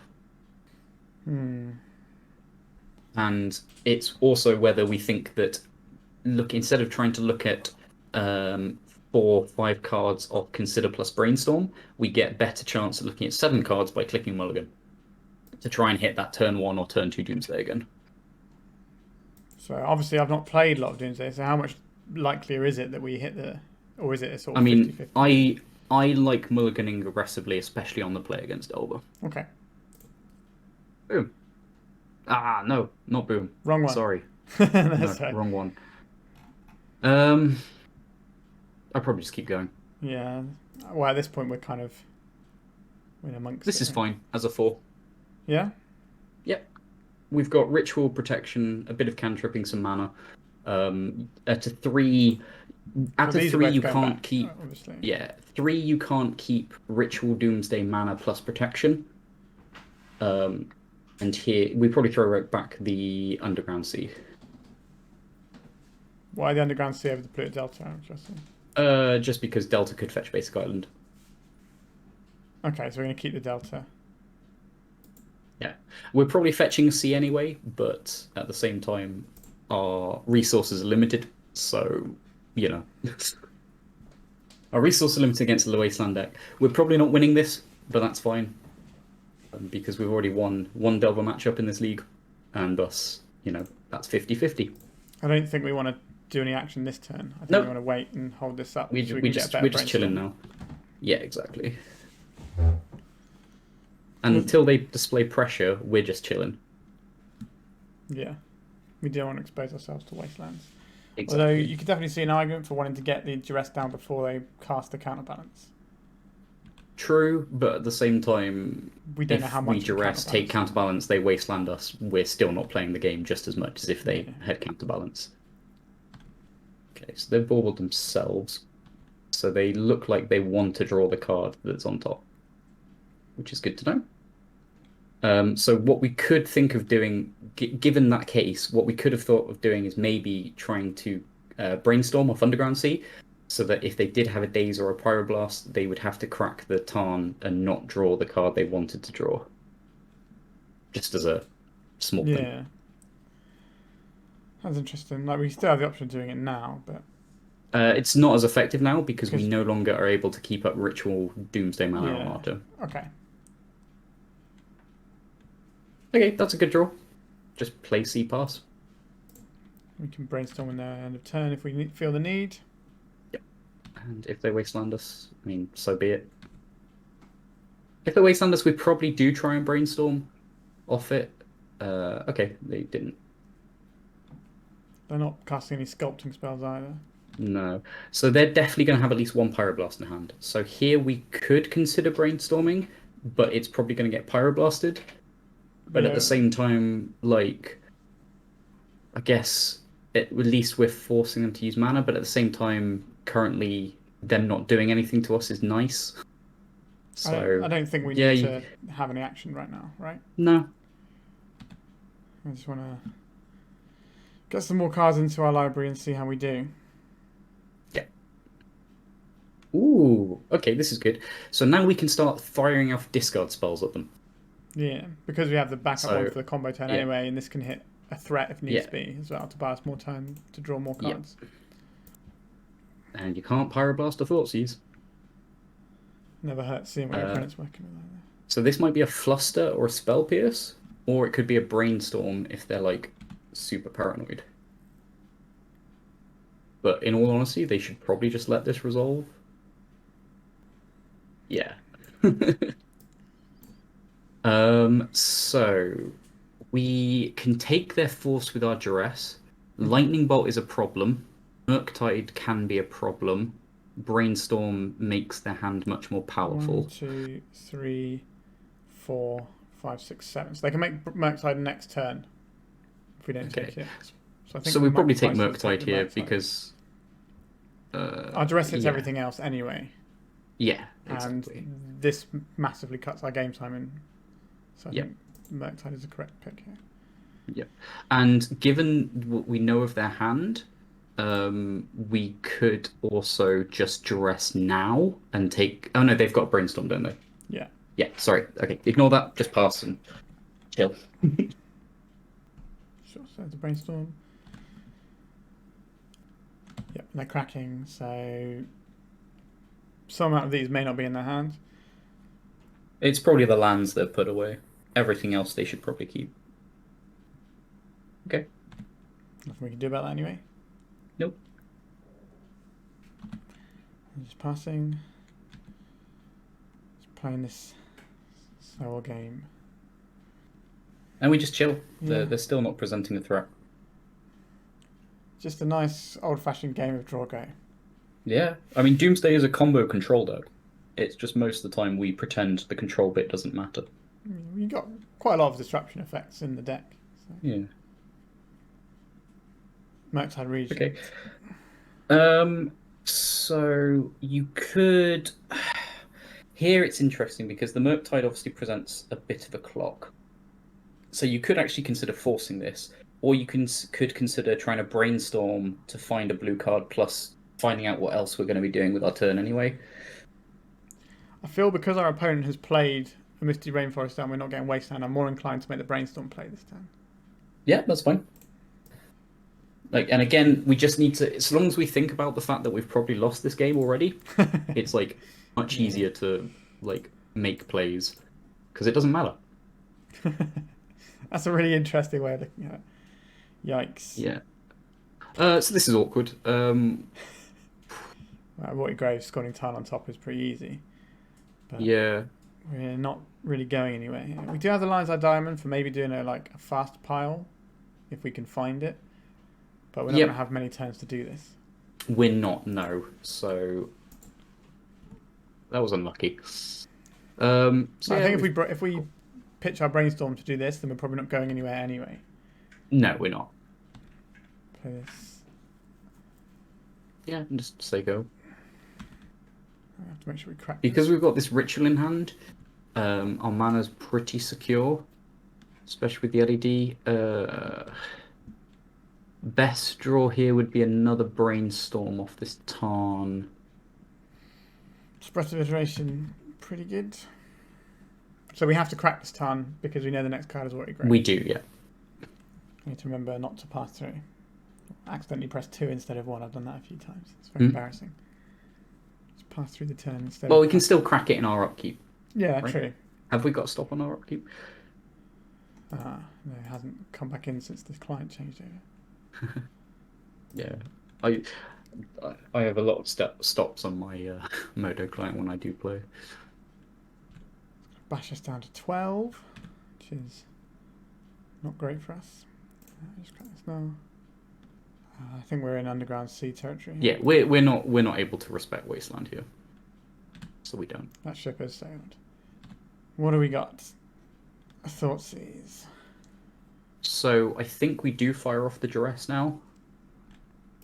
because we're soon going to be in a position where even if we do draw the nuts we need, it's going to require more mana than we have. Yeah. Plus the protection spells. So the best thing we can do is just empty our hand of things that cost mana and hope for the best. So I think we have to discard them twice here because we won't have enough life after being hit by Murktide to be able to play around Bolt. So you take Force with this first one and then Thoughtseize, and if they bolt, well, if they don't bolt, you take Lightning Bolt. So do we not take the bolt first and then Thoughtseize the Force of Will? I guess you could do that. Because Yeah, do that. they're more inclined to bolt our face. Yeah, on the second one. you're right. Jesus, it's not looking spectacular, is it? But it's still winnable. Yeah, we get one more draw step, right? Yep. And if we get exactly what we need, then we're sorted. And that is why we play combo decks. There's no point. We don't play out the lines of diamond in case of what's it called? Counterbalance. You could. Or I mean, is this gonna be a good card to does test it make with? a difference? Probably not. Like it will also be a tester, perhaps. Yep, there's Express Filtration we knew about. So in all likelihood, they're probably going to find at least one piece of interaction off this, or at least a cantrip to find another piece of interaction. And we also need to find exactly a couple of cards. So I guess we kind of... Because we basically need to be able to get Doomsday plus a cantrip effect into our hand. Yeah. So we're pretty much on the old brainstorm or bust type route. Yeah. Which is going to be a little bit tricky in the face of a counterbalance as well. Especially since they stacked their deck with a ponder. Yeah. Yeah. Can't win them all. That's not going to be it. So We are done there. GG. It's fine. Alright, so we're still turn one though. That's alright. Yeah. And they've definitely got their deck geared towards, being very counterspell heavy. Yeah, the counterbalance is interesting. We didn't see much in the way of, we didn't see any Delver of Secrets, right? So no, we didn't see any of the one-drop threats, but we did see the Delver pieces, and we did see the Delver pieces that sometimes they run to be a bit more control-y. I wouldn't be surprised if there was some sort of Ledger Shredder type list. Because they tend to go a little bit bigger and eschew the sort of one drops, and that'd obviously be a better way of getting rid of, giving you more ways of getting rid of a counterbalance of matchups where it's bad. Yeah, that game one was super close because if they had had exactly one less piece of interaction from what they had, I think we take that one. And in fact, we almost took that one because they happened to just have the bolt as well at the end. Yeah, it was a good one though. It's quite fun little play patterns of sort of seeing how it all pans out. Yeah, the thing about Delver is it's never unless they get the nuts and just do the Delver thing, right? It's always an interesting game because it requires you to play pretty much perfectly and make your decisions perfectly. So it's a very good if you want to test your deck against just and test your core skills, so your fundamentals, right? Your fetching, your cantrip discipline, your mulligan decisions. Delver is an excellent deck to test that against with Doomsday. Yeah, I definitely think Doomsday is a lot more fun to play against Delver than other decks as well, because of the way the two decks interact with each other. It's like trying to unlock a puzzle, whereas with some decks it's just getting hit over the head by stuff over and over again. It's like, well, I play this thing out because it's what I have to play out, and they have the thing. Whereas this one, you at least have a little way of sort of threading through and doing it, which I think is quite good. And the fact that your life total matters is nice too. So Daft Dog, I know what they play. I'm not going to spoil it. But I know what they play. Some sort of Yorion deck. So this hand looks good to me because we have Personal Tutor into Doomsday on the second turn. Yeah. So the only consideration is if they're on Death and Taxes, this hand's really bad. I would still probably keep it because we have potentially turn 2 Doomsday if they don't wasteland us and some cantrips and stuff. Yeah, so we can dig ourselves out of a hole a little bit. Yeah. Right. We're also on the draw, so we might get something spicy. I'm curious to see what our opponent's playing now.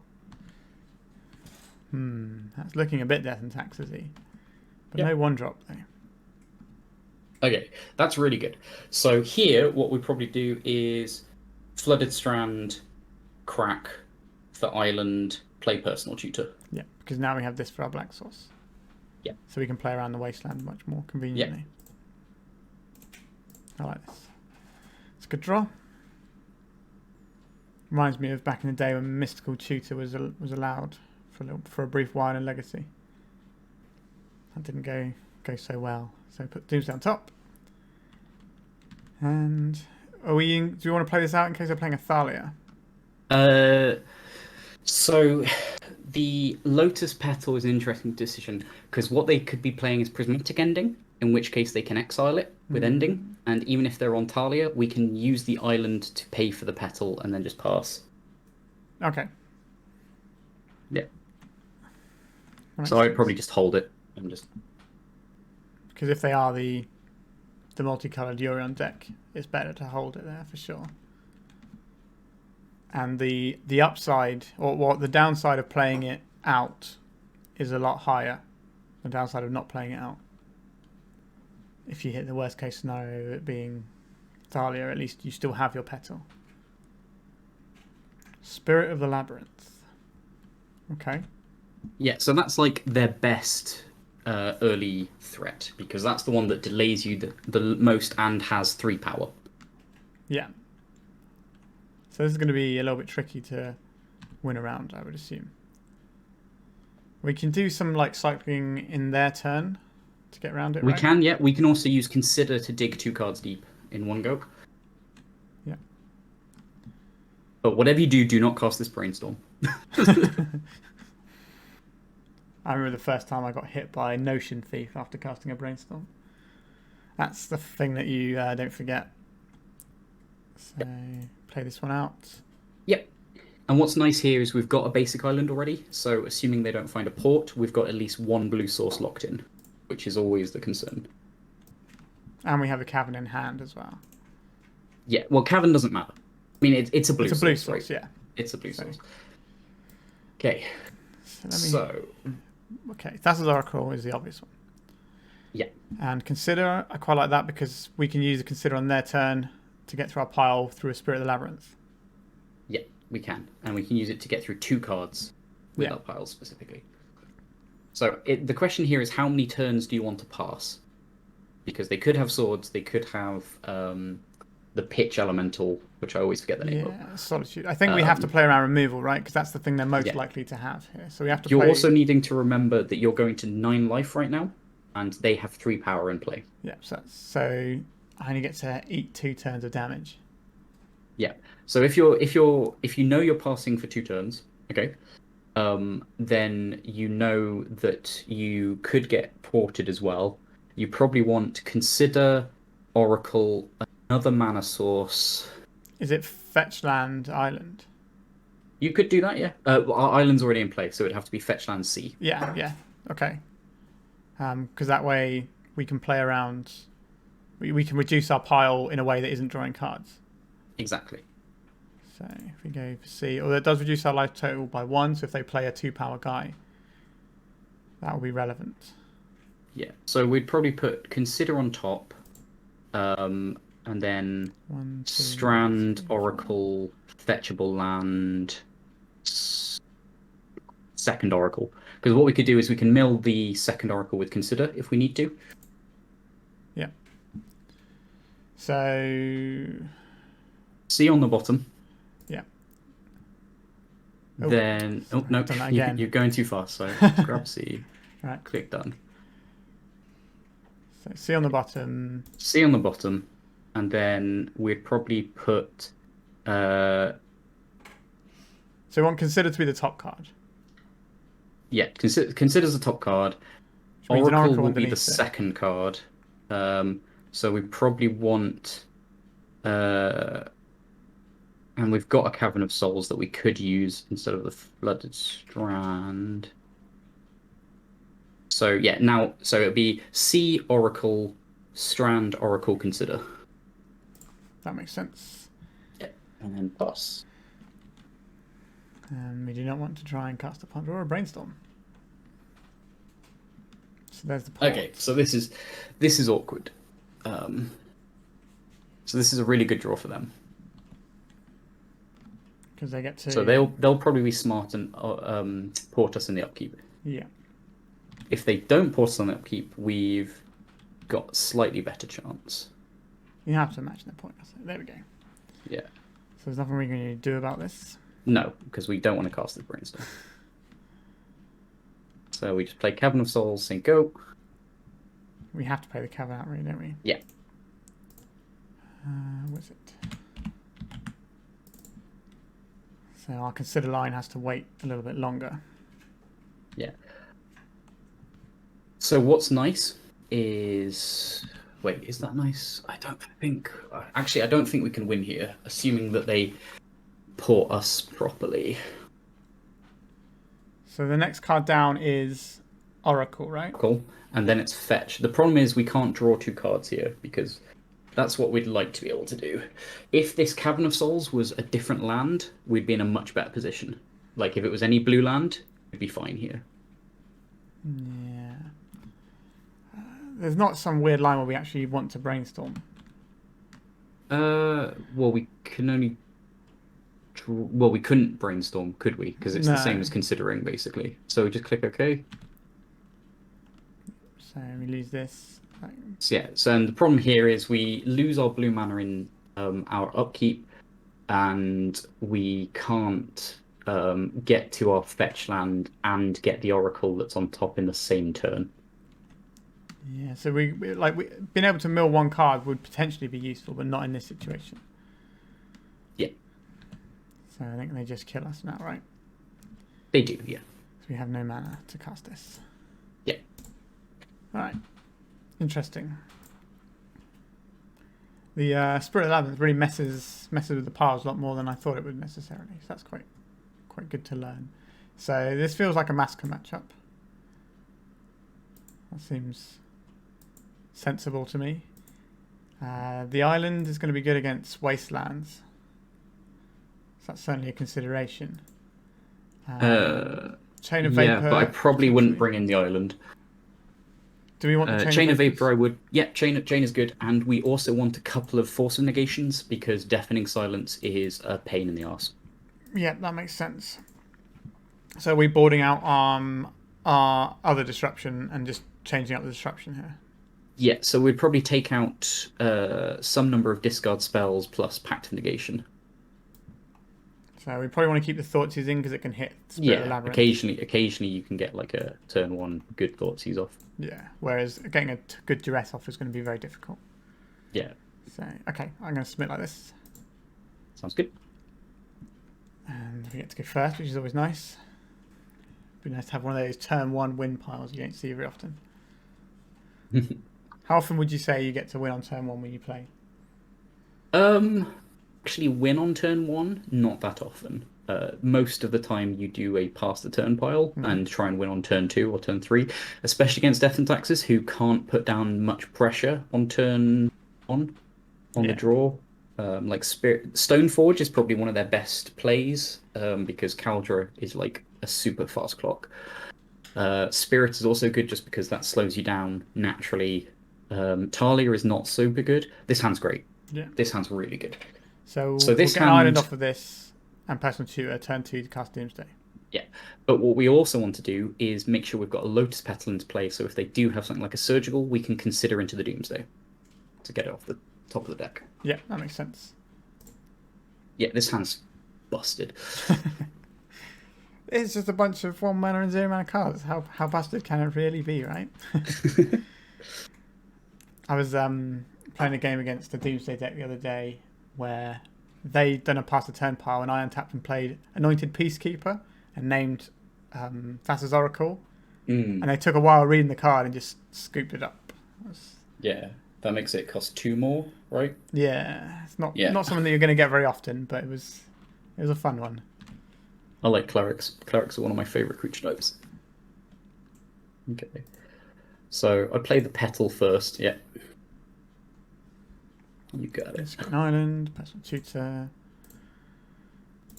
And obviously you do have the option here to try and cast Doomsday on turn 1, because you've got the double petal, so you could consider into it Ritual of Petal, but I don't think you need to right now. Especially as we could try and win the same turn next turn. Yeah. Well, we have the consider, which kind of speeds things up whenever you cast it, right? So it would speed up one turn here to cast our Doomsday, but then we might as well just speed up one turn through the pile. Exactly. And it can also give us a little bit of flexibility to have something just to mill off as well. So I've seen people do piles where they have like a little bit of disruption in their pile, but they can get rid of it if they don't think it's necessary. Like, oh, if my opponent's going to play this hate there. Yeah. So what we can do is there's a couple of options. So we could try and win next turn in the same turn. Or if we're scared of something like Surgical, we can try and... Okay, so Deafening Silence is a bit of a pain, but we're not too fussed about that. We'll just let... yeah. They don't have the pressure anyway to go with it right now because it's only turn 1. But yeah, Deafening Silence is like their best play, and this is the one thing that punishes not playing the second petal, because it means now we can't cast Doomsday next turn. Yeah. Okay. But what we can do is play Underground Sea Petal, say go, and just hope that they don't have too much in the way of aggression. Yeah, and we just chill. Should be... And what we can also do here, we can cast Consider on their turn as well. Yeah. To try and find something useful. And or we can cast what's nice about Doomsday... pile as well. Well, even if we cast Consider on their turn, we can then put it back in our Doomsday pile. Okay, so Spirit of the Lab. We probably want to consider here, and what because is this better as like a little cantrip, or is it better as a mill my library once? At the moment, it doesn't matter because what our plan is to basically just drop a massacre. We're going to massacre them. Oh, okay. We're going to massacre them. I see. So we may as well. So if we consider now, yeah. Because we might find the massacre now. And this doesn't seem very good in the face of a Spirit Labyrinth. No, but at the same time, if we cast Doomsday, draw massacre them, then it's good. You probably ship it away though. Like it's not very good. Ooh, that's a useless card. All right. Yeah, but the key thing here is they didn't play a Wasteland, so we can now cast Doomsday. Or, even better, we drew an Underground Sea, which is resilience against them having Wasteland for our one swamp. Because obviously Massacre requires you. Yeah. So we probably just cast Doomsday here off of the 2 Seas and Petal. Is it better? We obviously can't cast off the Ritual, can we? Can't cast Ritual. Very silly. No. Okay. Right. Okay. And what's the first card we're clicking? Massacre. Wow, that's Oracle. Yeah, isn't it? But... Second card we're clicking is Massacre. Can we make this a bit bigger? So we can also, what you can do is click the second Oracle, and we could probably put in a couple of Street Race, maybe, or we could put in like another land.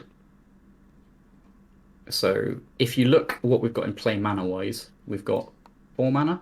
Got a Petal. Okay, so they could Wasteland us off 1. Or they could port us off 1. And we basically just want to... The only card we care about casting here is Massacre. Yeah. And we can't draw... We can't cast multiple spells, but we can still cycle. No. Yeah, and what we can do, if you wanted to, is pick up the Consider from the graveyard as well. So what you could do is... I think we probably just want 2 cyclers, right? Well, Consider allows you to like dig deeper quicker. But it takes one of our spell slots is the only issue. No, it takes one of our non-creature spell slots. And Thassa's Oracle is a creature. Therefore, it's not affected by Deafening Silence. But we're not going to be casting a Massacre the same turn we want to cast the Consider. No, which means we can then cast the Consider on their turn. Okay. So what we can... Yeah. Consider's in the graveyard here. And probably best to get the Edge of Autumn Yeah, Edge of Autumn. Keep our life total preserved. So, how does that look all fine? Oh, it's because the other one's in there, sure. Okay.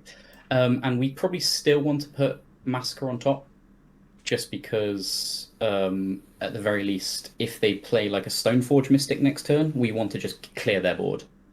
Okay, so we're looking at Oracle on the bottom with... Oracle. So 2 Oracles on the bottom. Both of the Oracles? Yeah. Okay. Okay, and then you can consider an Edge of Autumn in any order of your choosing. Yeah. It's probably consider on top. So Edge first, then consider, because then you can bottom Oracle and then, draw Massacre. That seems... And whether we hold Massacre or not really depends what their turn is. Mm-hmm. So what is the thing we don't want to see our opponent play here? So the thing that makes an awkward decision is if they just wasteland an Underground Sea. Okay. Because... Well, actually, So we're down to 6. No matter what creature they play, we're not too fussed. If they play Sanctum Prelate naming 4, then we're a little bit screwed. Right. It's good to know. Yeah. Not that we can do anything about it, but it's just Nope. good information. I play against Doomsday more than I play with it, so all these little things. Okay, Port's good. We're fine with Port. Yeah. So we can sacrifice the land that's ported down when it comes to it anyway. Yeah. So they can basically be holding up Port and Swords to Plowshares, yeah. They could be, yeah. So here, if they have like a Stoneforge, they need to make a decision as to whether to cast it. Same with the Talia. I think if they cast any second threat onto the board, we probably Massacre next turn.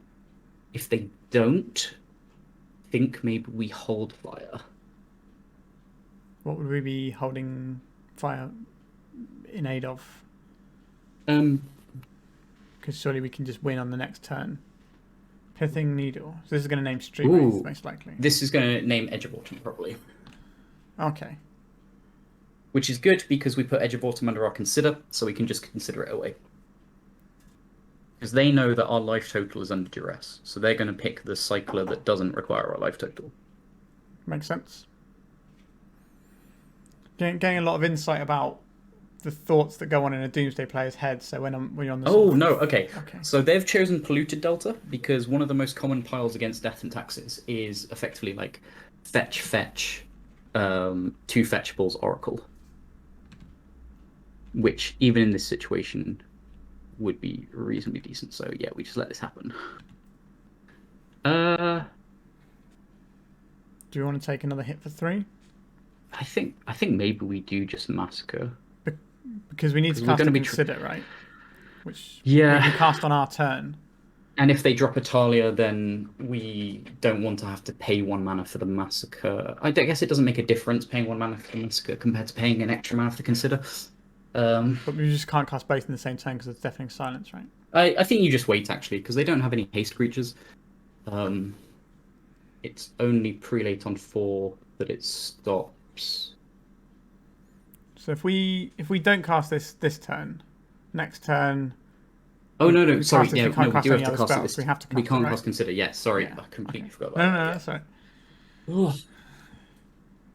See, this is why when at the beginning of the video you said he's good at Doomsday, I said no. Well, the thing is, you're thinking about all the much higher brow decisions of going on and playing around the things that aren't on the board yet, and my brain's not even on that level. So I'm just thinking about the little basics here of like, I can't cast 2 spells, and that's right. Okay, Saga's good for us to see now because that could be relevant going ahead. So Recruiter is probably going to get Solitude. So we should be able to play Flicker Wisp. Interesting. Maybe it's just a disposable white card for Solitude already in hand. Yeah, possibly. It's not going to change what we're doing, though. No. So we're going to cast Consider. We're going to mill Edge of Autumn. And we're going to draw an Oracle. And then we're going to play an Oracle. And if that one doesn't win us the game, we're going to try again. I like winning the game. Let's try that. Yeah. And what's nice is we've got resilience by having 4 blue mana in play. Yeah. So even if they port us, wasteland us, or double port us, we should be okay. Yep, says Assault to Plowshares. Yep. And then the next one will win through Assault to Plowshares. Yep. And we're still on 7 life, which is pretty healthy. Very healthy. So I'm quite happy with how this game's turned out. What is the thing that beats us now? Sanctum Prelate, I guess. Sanctum Prelate only stops non-creature spells. Oh, okay. So I don't know if there is something. If there is, it's going to be real spicy. Like Torpor Orb or something. This deck should not be having a Torpor Orb anywhere near its 75. Yeah. Flicker Wisp. So they're probably going to try and take a mana off us here. Oh no, they're going to fetch a Solitude? I don't know. I have no idea. Like maybe a Silence? Silence would be pretty good. Yeah, there's Solitude. We don't have any choice about what we do here anyway, so no, we cast Oracle and see. I think they're aware of this. They're just doing whatever they can. Still got a spare Lotus Petal. All right. Cool. That was only game 2, I think, wasn't it? It was game 2, yeah. Okay, and so taking one. I don't think there's any difference on the play on the draw here, right? It's just the same. Not really. You could consider taking out Cavern of Souls because they don't run counter magic, and replace it with either the island. Yeah. You can also maybe, if you wanted to, bring in the third Force of Negation, just because their turn 1 Deafening Silence is like one of their best spells they could do. However, I'm not and then you could replace that with the Thoughtseize because you're unlikely to be Thoughtseizing them here. Yeah, so on the play, the Thoughtseize can hit it. Yeah, that makes sense. It's nice to play a deck where you have slightly different sideboarding on the play and the draw, because that doesn't always happen with some decks. So this is a turn 2 Doomsday. This hand's kind of good in like a weird way. Like, if you draw like a Ritual or another Petal for turn and they don't lead on Deafening Silence, this is like a really strong hand. If they do lead on Deafening Silence, you can go see Petal, pass. If they cast like a Spirit, you can consider in their turn, because they're not wastelanding you, then untap, second see Doomsday, plus you can edge in response to a wasteland and draw 1 further on their turn into the pile. So I think this hand's pretty reasonable. Yeah. My instant reaction was keep because it has this and the mana to cast it. That's the level I'm operating on. And it has other cards that's that a do good way of things thinking. as well. Ether Vial. Okay. Okay, that's really good for us. That's really good for us for now. We'll worry about we'll it see later. what we draw. If we draw a Ritual here, that's like super good. Unfortunate. So we have to play out the C. Yeah, so we C can actually have the mana. plus Petal. And I think we cast Consider here, because if we find Dark Ritual, we want to cast Doomsday this turn. Makes sense. We do not want this one, do we? Get rid of it. Hell yeah. And now we cast Doomsday. Always be casting Doomsday, right? Yep. So now we have to do the piles. Obviously, it has a lot of... and we've got a lot of mana in our hand, like a lot of lands. Plus, we've already got Cycler, so even if they wasteland our sea, we can cycle Edge of Autumn in response to dig 1 deeper. So cards we want. We need to try and get 2 blue in play. If they have Port, then that obviously makes it a bit awkward. We probably want at least 1 Oracle. We probably want a Massacre in there somewhere. Yeah. Just in case. No, that makes sense to me. And cards that punish... so we could put a Brainstorm in there. A Brainstorm? And a Petal in there. Yep. It's Petal. And if we've got space, 1 more Oracle. So before you click done, the idea here is if they don't draw Spirit, if they don't play Spirit even, then Brainstorm's really good, because that lets us acquire their ability to play Petal plus have another mana out, even if they're wastelanding us and porting us, like repeatedly. We also want that little additional bit of speed in the face of Ether Vial, because once Ether Vial gets to 2, we're going to be under pressure quite heavily. Yeah. Okay. And we also want the ability to try and put a fast Oracle in which case if they have Solitude, we don't want to be punished by not having the second Oracle. Yeah. Okay, that makes sense. Yep. So, is it Oracle on the bottom, Brainstorm on the top? Yeah. So actually, it's Oracle Petal on the bottom. Yeah, so Oracle on the bottom, then Petal, then Oracle Massacre Brainstorm. Yeah. Okay. Yeah, and just say go. I understand that line. That was a very good consider for us there. Yep. So I like the. I can't remember whose content I was watching, but basically said if you can cast a spell that will give the option to then cast the Doomsday on the same turn, you should almost always take it. There's a lot of good Doomsday content creators. We're blessed with a number of them. I really enjoyed the Bosch and Roll video with Max Distortion. Mm. I found that one was yeah, really Max good. is a very good player. Because it was also sort of somebody who had a little bit of Doomsday knowledge, sort of having somebody with a lot more, sort of filling in all the gaps for them. And so there's a lot of nice sort of questions being asked that maybe somebody who played Doomsday all the time would take for granted. So that was quite nice.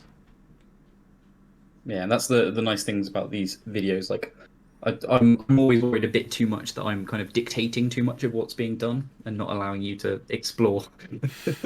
Make horrible but mistakes. Yeah. But obviously, when recording any content, you always have to be mindful of the clock as well. Because although you don't take that many turns with this deck, your turns that you do take are quite prominent in terms of their decision making. Yeah. So I do feel for my opponent having to sit opposite me while I'm talking and sort of going through what all these piles are and things. So it's going to be really interesting here what our opponent plays. Okay, Talia. Talia's fine. So my logic is we have the Brainstorm, but we don't necessarily have to cast it now because it's going to cost us 2 mana to cast anyway. Yeah, the main thing about this Brainstorm is we have to be careful not to cast it when they have Ether Vial open up on 2, because they could then Ether Vial in a Spirit. Yeah. So we probably are casting this Brainstorm this turn cycle anyway.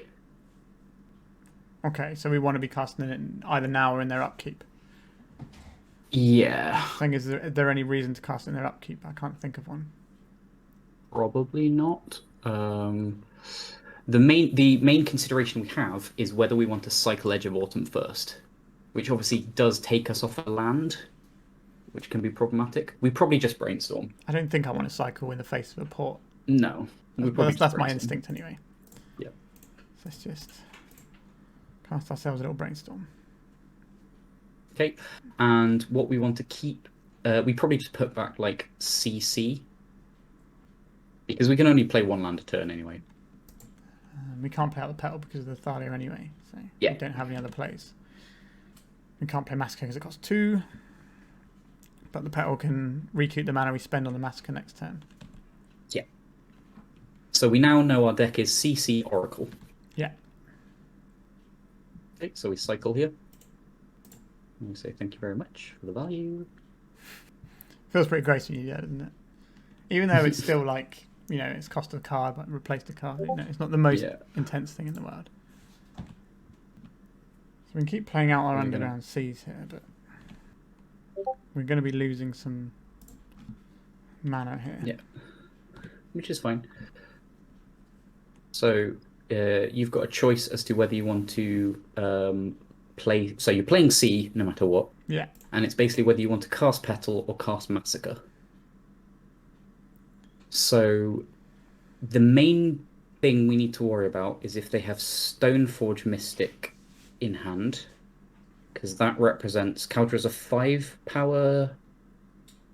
Yeah? Yeah. 5 power? So that'll be lethal on board.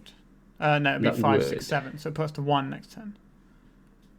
Yeah. So we probably just cast Massacre here and say go, because we're not trying to multi-draw at all to this. We probably want to play the Petal in case they have a replacement Thalia. Well, but after we've done what we can do is we can Massacre, then play Petal. Yeah. So they don't get priority before we get to play out the Petal. This way we play around Thyra a little bit better. So my guess is that they have Stoneforge, if anything. Kataki. Oh, that's interesting. Okay, that's fine so long as they don't get another wasteland. If they have another wasteland, then that's really awkward. I did not expect them to bring in Kataki, though. That's a spicy number. Interesting. Well, if it works out for them, though, fair enough. Okay, that's not wasteland, so we should be alright, I think. Actually, no, sorry. Even if they... no, yeah, if they have a wasteland, it is the problem. Yeah, because they wasteland this and port this, and we only have one source. Yeah, but we should be fine here. Lose our petal. Yeah, just let the petal go. They didn't port us in response. Now they'll port us. Funnily enough, we also get super punished by a surgical on Underground Sea here. Just to throw a little bit of extra fun in the works. Let's hope that's it. Here we go. So, blue. Pass one of these. Boom. And send them some love. That doesn't matter here. Yep. So we're on 0 cards. Alright, so we got that one. Alright. So we are 3-1 now. We only lost to the counterbalance deck, right? Yep. Okay, so we got one more in us. Yeah, easiest 4-1 of your life. And for this last match, because we've already got the positive record, I'm going to let you take... Yeah. I'm going to try not to interrupt, and I'm just going to let you do your best. And then if you want help, I'll give it, but otherwise I'm going to stay quiet. No worries. I'm going to explain what I'm doing and why I'm doing it. So at least be funny for you. Yeah, so I've just been chatting to our opponent, who we just had on Discord. Because as I said, I know them online. Mm-hmm. So they said GG's. They were worried. They were concerned that they had punted a bit game 2 by porting us, but I think them porting us was correct. This hand is one Doomsday short of being awesome. Yeah, I'm going to send this one back, I think. Like, if we get the same hand, but with one less Dark Ritual, it's the same hand, so... This is worse. So it doesn't even have cantrip. Yeah, just a little bit. Right. I think I've got to the stage where I can correctly identify the obvious mulligans, which is nice.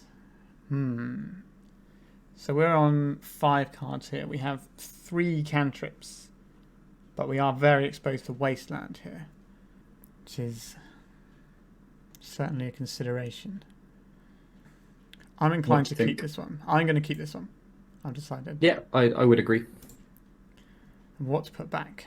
I think we have to just go on the cantrips, and we can probably put back... if we put back a petal and we get Thoughtseize, we're going to feel terrible.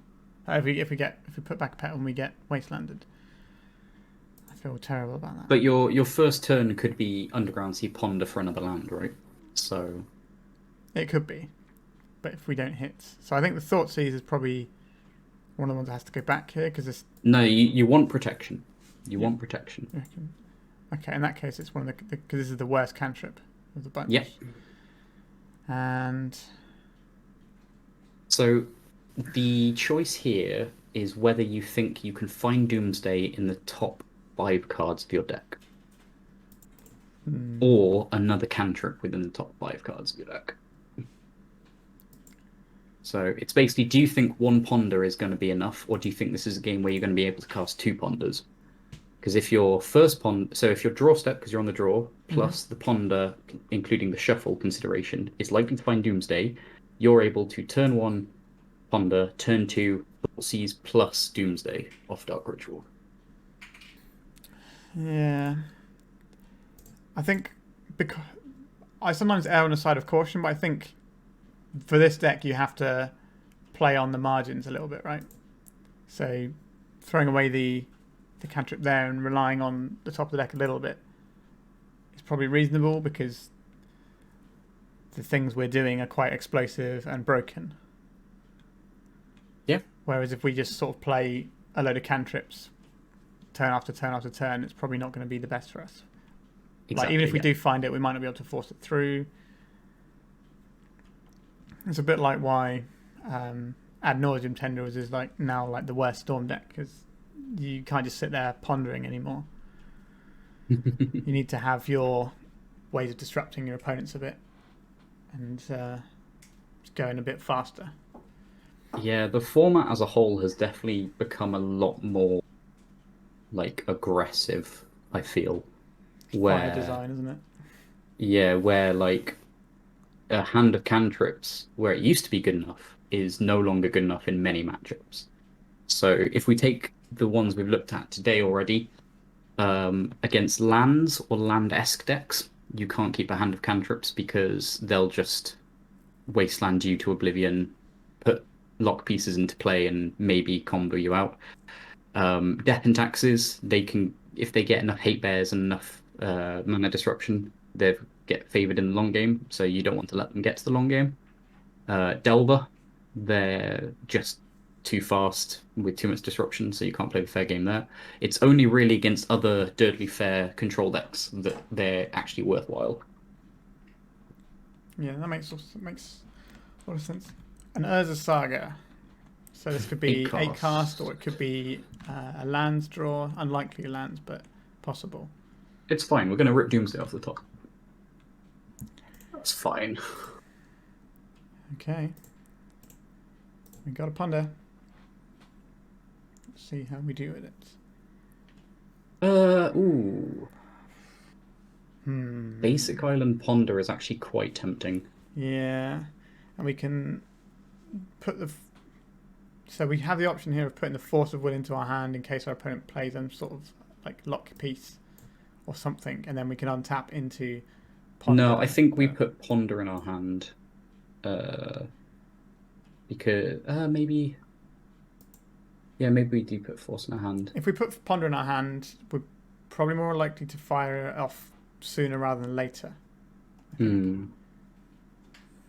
we just don't know what we're going to be doing. We don't really know what our opponent's going to be doing that much. Should we assume we're not getting wastelanded? Should we disrespect wasteland? In which case we'll draw Force of Will. So we'll stack Island, Ponder, Force. That was my original thoughts. Yeah. I can definitely... There's definitely ways it gets punished, but... do you play Petal here? That was my next thought. Against an Urza Saga deck. So 8 cast decks do run Chalice.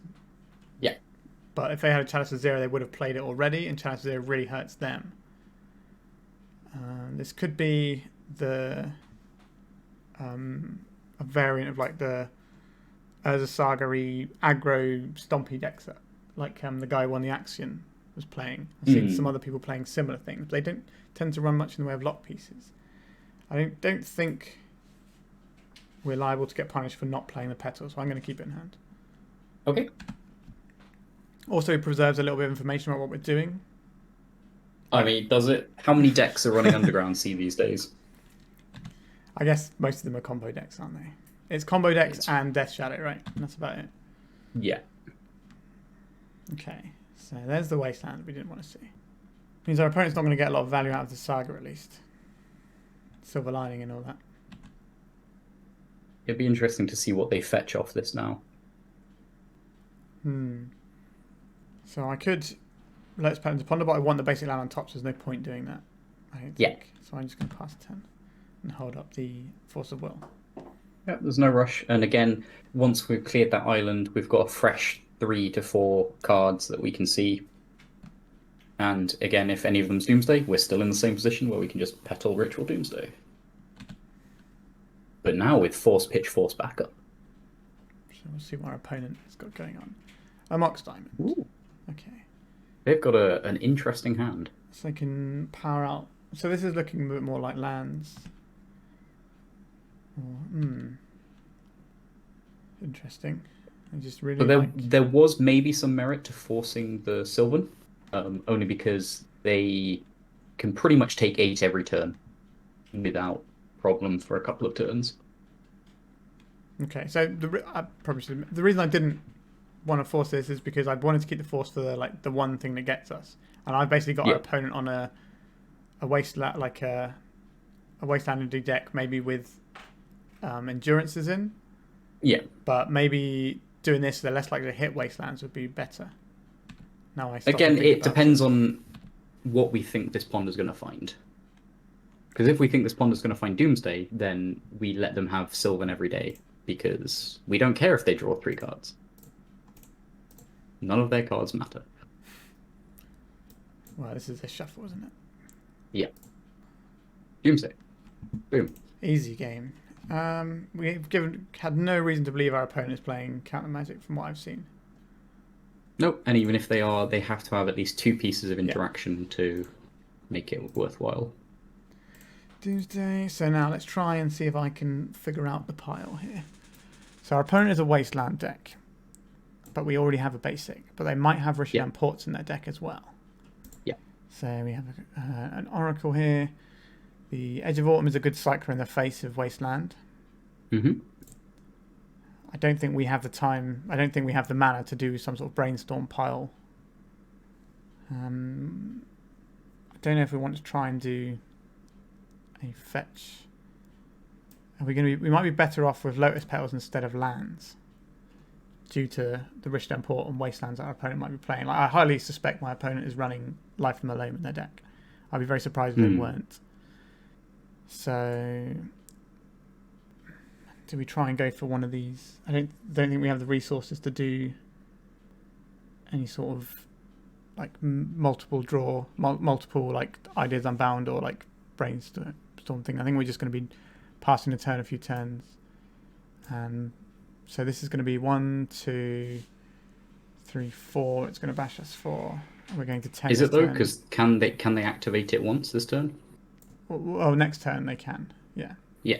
Well, in theory, they didn't play a land this turn. It's the interesting thing. They did play the land. Sorry, they played this and this.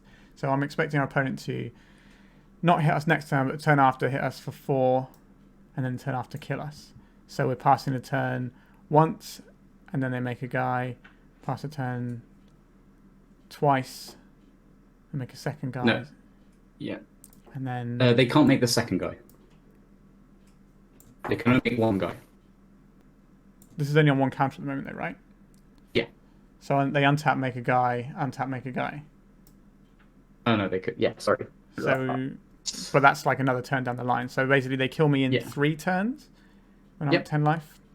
So I can pass the turn twice. Yep. Okay, so we have 1, 2. I'm less inclined for these straight, but we need more mana in the pile. That's something we need. I think I'd rather have Lotus Petals so that we can get around a wasteland here. But we could also do one of those piles where we have a fetch land and we can just keep the fetch land uncracked. So maybe we'll try something like this. How many turns is this going to be? So if we stack this with Oracle on the bottom, and next turn we cycle once. This isn't going to do it for us, right? And we don't even have so we get this, and then the next turn we have 2 mana and we cycle once. No, I don't think we can have. I think we need a second cycler actually. Okay, so what card would you replace the cycler for to speed it up by 1 turn?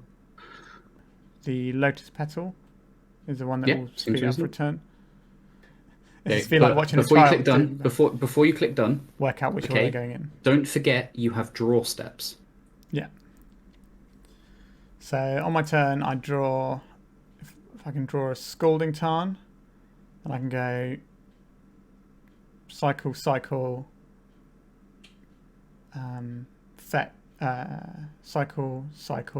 into this, fetch this, and my pile will be empty. Yeah, but you would have had 2 draw steps then, right? And you don't necessarily want to play the Scalding Tarn in the first, because they could try and Wasteland Scalding Tarn, Life in the Low Wasteland, Wasteland the Underground City. So if you already know you've got 2 draw steps, okay? We need another mana source in case we get ported. Is that right? Not necessarily. This is challenging. So if we were to untap, draw a Scoring Tarn, and then this is fine. This is fine. That'll give us access to only 2 mana sources, though, in total. Is that going to be enough in the face of Rishidan Ports? I don't think this pile. Well, if they're porting you, they're not sagaing you. right? They can't activate Saga and Port in the same turn. But I'll never have enough mana to activate my guy, to play my guy with this line. No. So if the Tarn is a hard mana source instead, that is better, but then our pile is going to be harder to get through, isn't it? Okay, I don't want to get beaten by Port, so I'm going to put in a Lotus Petal back to the pile we had before. Okay. And let's say done. And I will put the C on the bottom, I think. No. No? My No. logic for putting the C on the bottom was that I could... I guess I want it up higher up in case I need to Edge of Autumn it, right? That's the logic. Yeah, exactly. And then a couple of cyclers. Does it matter which way the petal goes? You probably want the petal on the bottom, actually. You can undo. Yeah, because this is the bonus card, isn't it? That's what Yeah. I was thinking with the Underground Sea. That's the additional mana source. All right. And it's better to have the hard and fast mana source. So you probably You're passing 2 turns anyway. yeah. So it doesn't really matter too much. You want to draw Cycler as your first 2 cards because they would be the ones that allow you access to the rest of the pile. Yeah. Okay. I must be like watching a child trying to do basic maths. You're certainly not the worst person I've seen do this. There are also some other well-known legacy personality content creators who have run this deck, or variants of this deck before, where it was nigh unwatchable if you knew what you were doing. Yeah. So the reason I wanted to put the C on the bottom was like, well, I'm getting the extra mana source in case I get ported and wastelanded off. But then why am I putting the C there when it could be the one that can't be pitched to the cycle spell? Yeah, I think the only difference in ordering from what you've done that I would do with the pile you've chosen is put Street Wraith first, just because Street Wraith doesn't have a land restriction in order to do anything with. So I did put the Street Wraith first. No, you put the edge first. Okay, there we go. We just pass. You just pass. Yeah. You don't want to sack this island when you've spent so long crafting a pile around it. Probably wouldn't be the worst mistake I've ever made, but probably so wouldn't one be the thing best. that we need to be careful of here is, and what makes it better to have put Street Wraith on top as well, is they could fetch Pithing Needle and name Street Wraith with this saga. Mm-hmm. That's a good point. Which then buys them an extra turn. Okay, just another Mox Diamond. So they've got something they want to get out of their hand. It could be Minsk and Boo. Minsk can be really quite spicy. So that'd be what, 4, 5, 6, 7.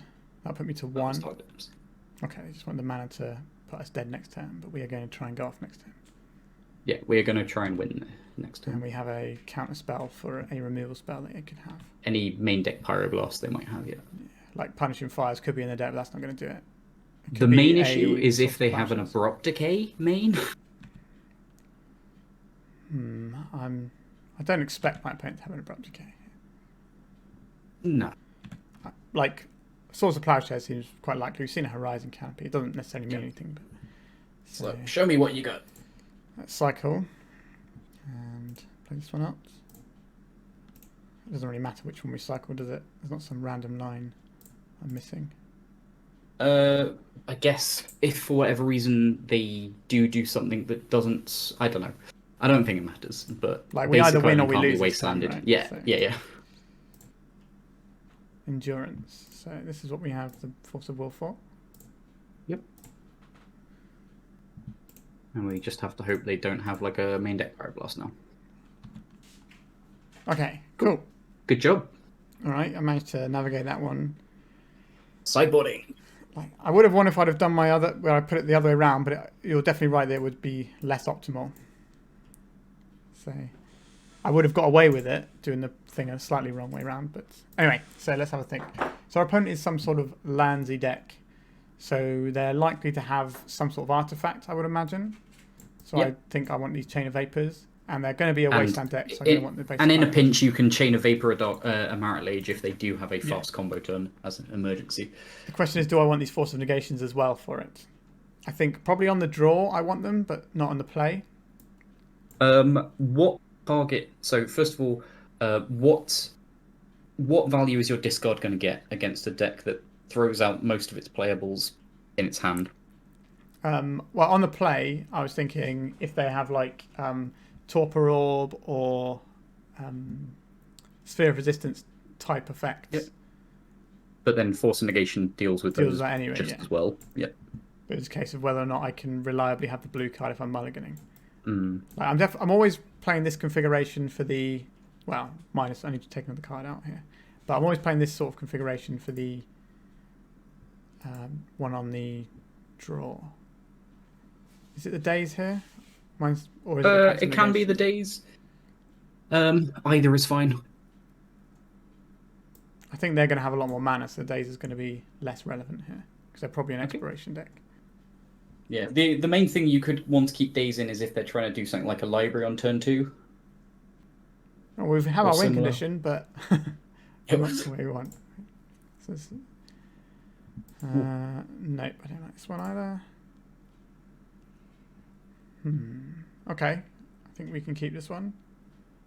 The counterspells can go back. I don't think we have to worry about counter magic, so I don't think we need 2 personal tutors. But we do need a blue card for Force of Negation. But these things are kind of covering the same thing. Like this is both like my interaction with the thing that I'm worried about. Yeah. So my logic here would be to do this, and then we can turn 1 personal tutor. The only problem is if we do the turn 1 personal tutor off of an Underground Sea, we're very wastelandable.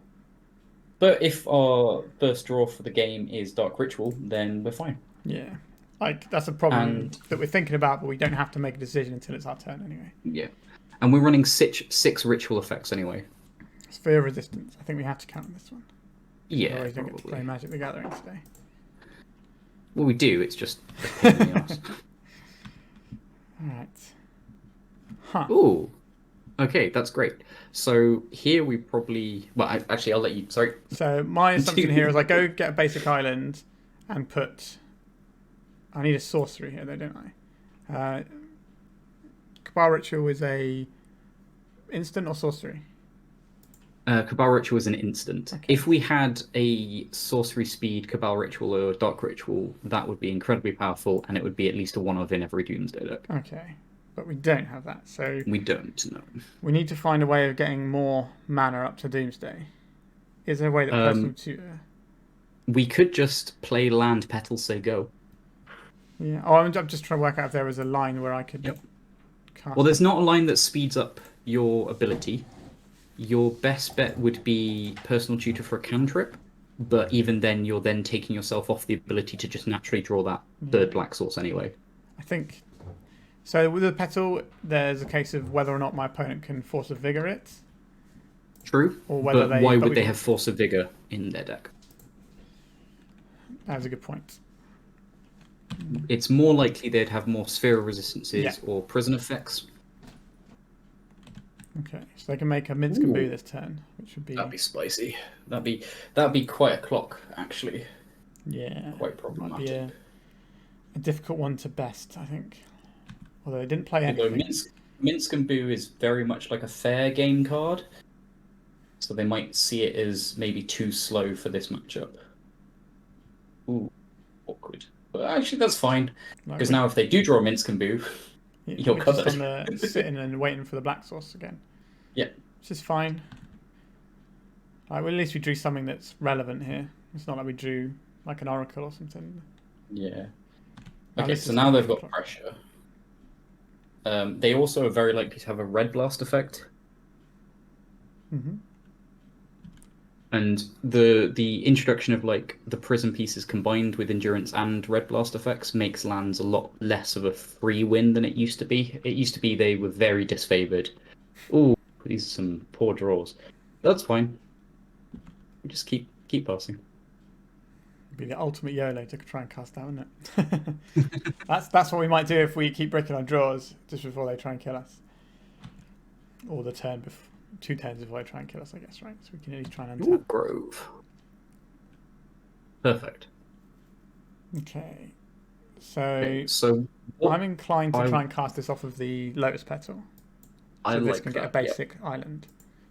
Yeah. Yep, sounds good. The only thing I'll say is obviously I be crack the... careful of Saga on Needle for Flooded Strand. Yep. That is... I was thinking I should probably crack that before I do my... Possibly, yeah. Yeah, get the island, but we've gone past If that now. nothing else, also because it puts another card in your graveyard for endurance. Yep. Alright, so if that's the Oracle we want. Yeah. I like the Edge of Autumn here. We do have the Ideas Unbound, but I don't think that's something we can do because we're starting off on such a low mana base. So I don't think that's going to work. So I think we're on Edge of Autumn. So we have 2 basic islands in the deck now, so we want one of them in the pile.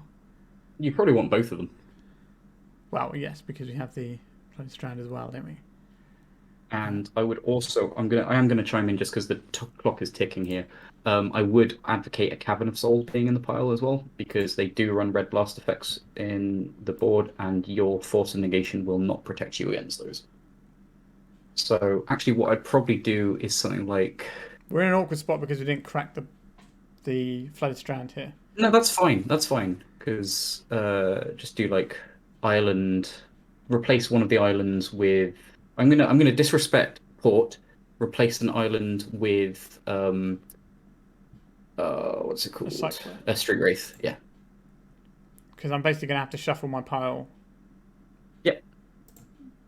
Because of the Saga here, because I made a mistake. So it doesn't really matter which order I put them in because I'm shuffling.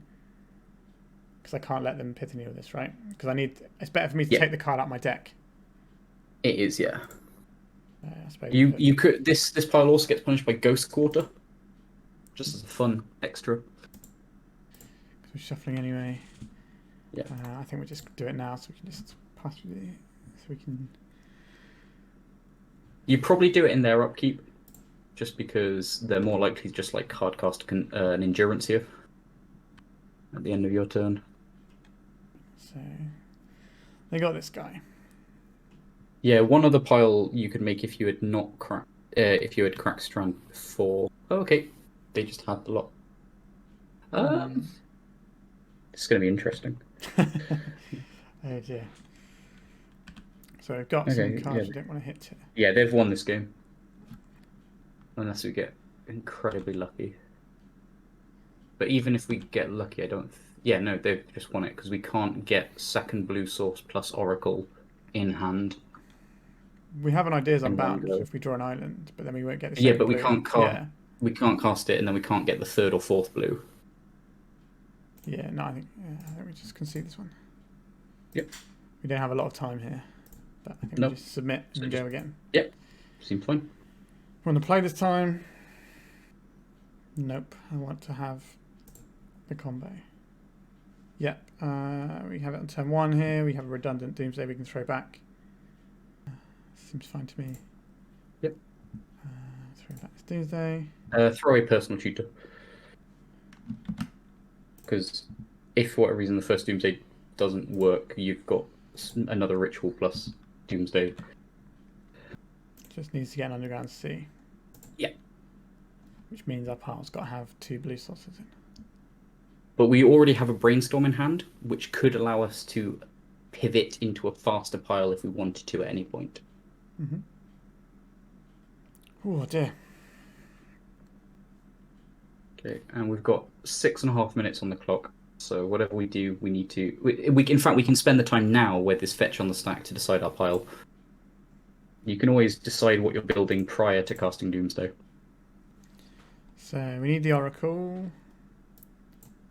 We need some blue mana, so I think we want both islands. Yep. We might want the Pyroblast, the Cavern of Souls to get around the Pyroblast. I think we can pass a turn several times here because it's turn 1. So I think we just go for these 3 and probably an Edge of Autumn. Another Oracle. Just because otherwise you've got nothing to play around endurance. Okay. All right. That makes sense. And we're just going to stack 2 Oracles on the bottom and then some lands. You probably put like Cavern on the bottom. You reckon the Cavern on the bottom, yeah? Yeah, because you want to be able to brainstorm into one of your oracles Okay. in the next turn. All right. Well, we either win this game or lose this game quite quickly from this point, I think. So, And that's the beauty of this deck. Generally, most matchups will end fast one way or the other. So when I play paper tournaments, I have very nice long breaks between rounds. and even if you do go to time, the extra turns you get at the end are probably more than enough time to finish because it's not the number of turns you need, really, is it? Yeah. Okay. So I'll play this out. Say go. There's no point in brainstorming now that I can think of. The only reason to play Brainstorm now would be to stop them having an available red source. But if all their turn is just pyroblasting you... Okay. So we probably brainstorm now, right? No, you can wait another turn. Hmm? You can wait another turn. Okay. I just thought. I guess we don't have to power through anything right now, do we? So what you can do is, before you play Island, you could brainstorm now. Get the cavern. Get the cavern. If you wanted to. But it doesn't play around Pyroblast, because... They can kill the creature, so I don't get this true. Yeah. But at the same time, it's... Actually, no, just play Island, Sego. Because this will give you then... So you need to make sure to brainstorm in their turn. Yeah. Otherwise, I'll die if I cast brainstorm. Yeah. This is not what we want to do. One would say that's a suboptimal play. I recorded a video. And then this allows us to try and cast 2 oracles in your next turn. That sounds good to me. Yesterday, I accidentally passed my first turn against the Epic Gamble and still won a game somehow. That was pretty weird. Ruby Storm, yeah. It was an embarrassing one. Weirdly, that was the video that got corrupted when after I. Strange that. It was a quite good league actually. Oh yeah, I passed it. I passed it to by mistake, but it mysteriously got corrupted, so there's no evidence of it.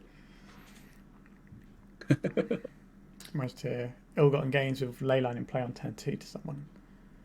They weren't very happy about that. Ooh. Opponent's pretty slow on the old passing here. They might have some interesting decisions as to whether to like hold up endurance, cast a lock piece here, or I guess sphere resistance. Would be my assumption. It's interesting doing that instead of the. Okay, so if they sphere resistance here, I think we let this resolve and then brainstorm, because sphere doesn't let us play 2 oracles in 1 turn, but that's fine.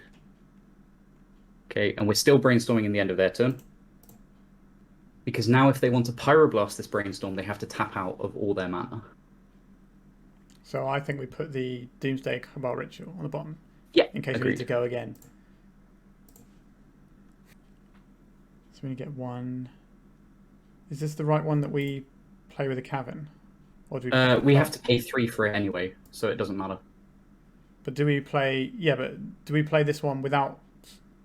yeah, I think we just play this one naked. Yeah. And then next time we can play this with... Yeah, to get because we don't want to throw cavern in the way of like potentially them having double Pyroblast plus Wasteland. Yeah. All right. Right. Yep. Sure. And then pass again. How we drew it up. And that way, if they endurance us, we can go again later as long as they're not threatening us. Yeah, I mean, the main problem with that is obviously they'll be tapping these sagas out for creatures. At least one of them. So that's their fetchable endurance, which is fine. Target player shuffles their graveyard into their library. Because the fun thing about this is we always get to find the Thassa's Oracle next turn. I'll tell you what. So click OK. Okay, dump cavern into play. Name wizard. So Cast Oracle off wizard. This will not win us the game, but fun. Use your wizard mana. Yeah. So they have to activate Thran Foundry here, assuming they don't have an endurance as well. And then we get to use our Oracle trigger to make sure we have the Oracle next turn. Yeah. The text on it that isn't you in the game becoming relevant there. Yep. Okay, so you'll be greeted with some cards. If none of them are Thassa's Oracle, then click no. And then they both go on the bottom, and then Thassa's Yep. will be the top. Yeah. Exactly. And pass.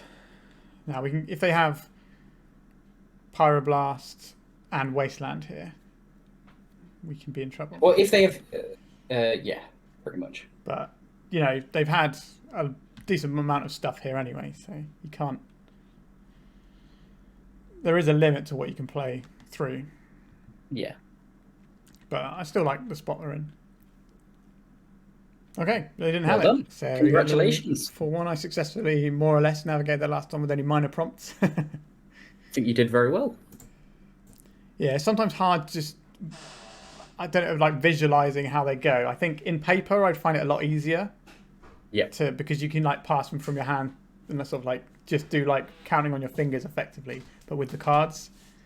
Whereas online you sort of have to do it all in your head, which I find a little bit more difficult. It's interesting we didn't get to do any ideas unbound today. Yeah, and you can see why a lot of people have decided to cut it from their lists, because there is quite often scenarios, like no scenarios where it would be useful. However, if you recall, like that counterbalance matchup where it went a bit longer, it might have become relevant there if they had some different pieces. For example, if they had like the counterbalance on one, they didn't have the bolt, then we wouldn't have been able to use cyclers because our life was too low. Mm-hmm. And we wouldn't have been able to use Consider, which is normally the replacement effect to allow you to dig multiple cards.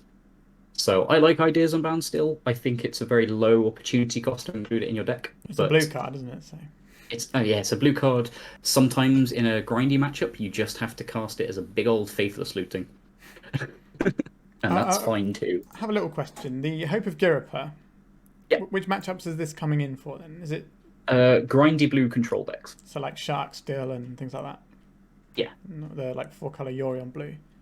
Yeah, exactly. And what are you boarding out for it then? Daze and probably a Street Wraith. Okay. So against the grindy decks in my head, let me just remember, it's 2 Hope come in, a couple of Flusterstorms come in, depending on if they're blue-white and look like they're running Hate Bears, and Massacre might come in as well.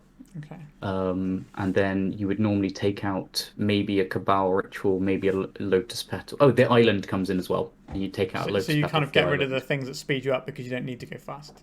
Yeah, exactly. Yeah. Okay. You just take it chill. Makes sense. All right. Well, I quite enjoyed this, and I feel I learned a great deal about this, which I might sadly put to use against Doomsday players. But that's fine. I'll definitely be casting Doomsdays again at some point. Who knows what other card will be in the deck, but I'll definitely be casting Doomsdays again. All right. I'd like to thank you once again for helping me out here, and I thought it was a really good league, and it was very informative. Well, thank you very much for having me. It's been a pleasure. And to my viewers out there, I'm going to put Doishy's details in the comment section, so you can go and find all of their content as well. So it'll be great. It's pretty much, yeah. I've got a YouTube channel. I'm not on Twitter, so you don't need to worry about that. And most of the time, you can just find me either in the Doomsday Discord, or there is the ddft.wiki. So if you are interested in picking up Doomsday or learning more about it, that's the _1 resource to go to.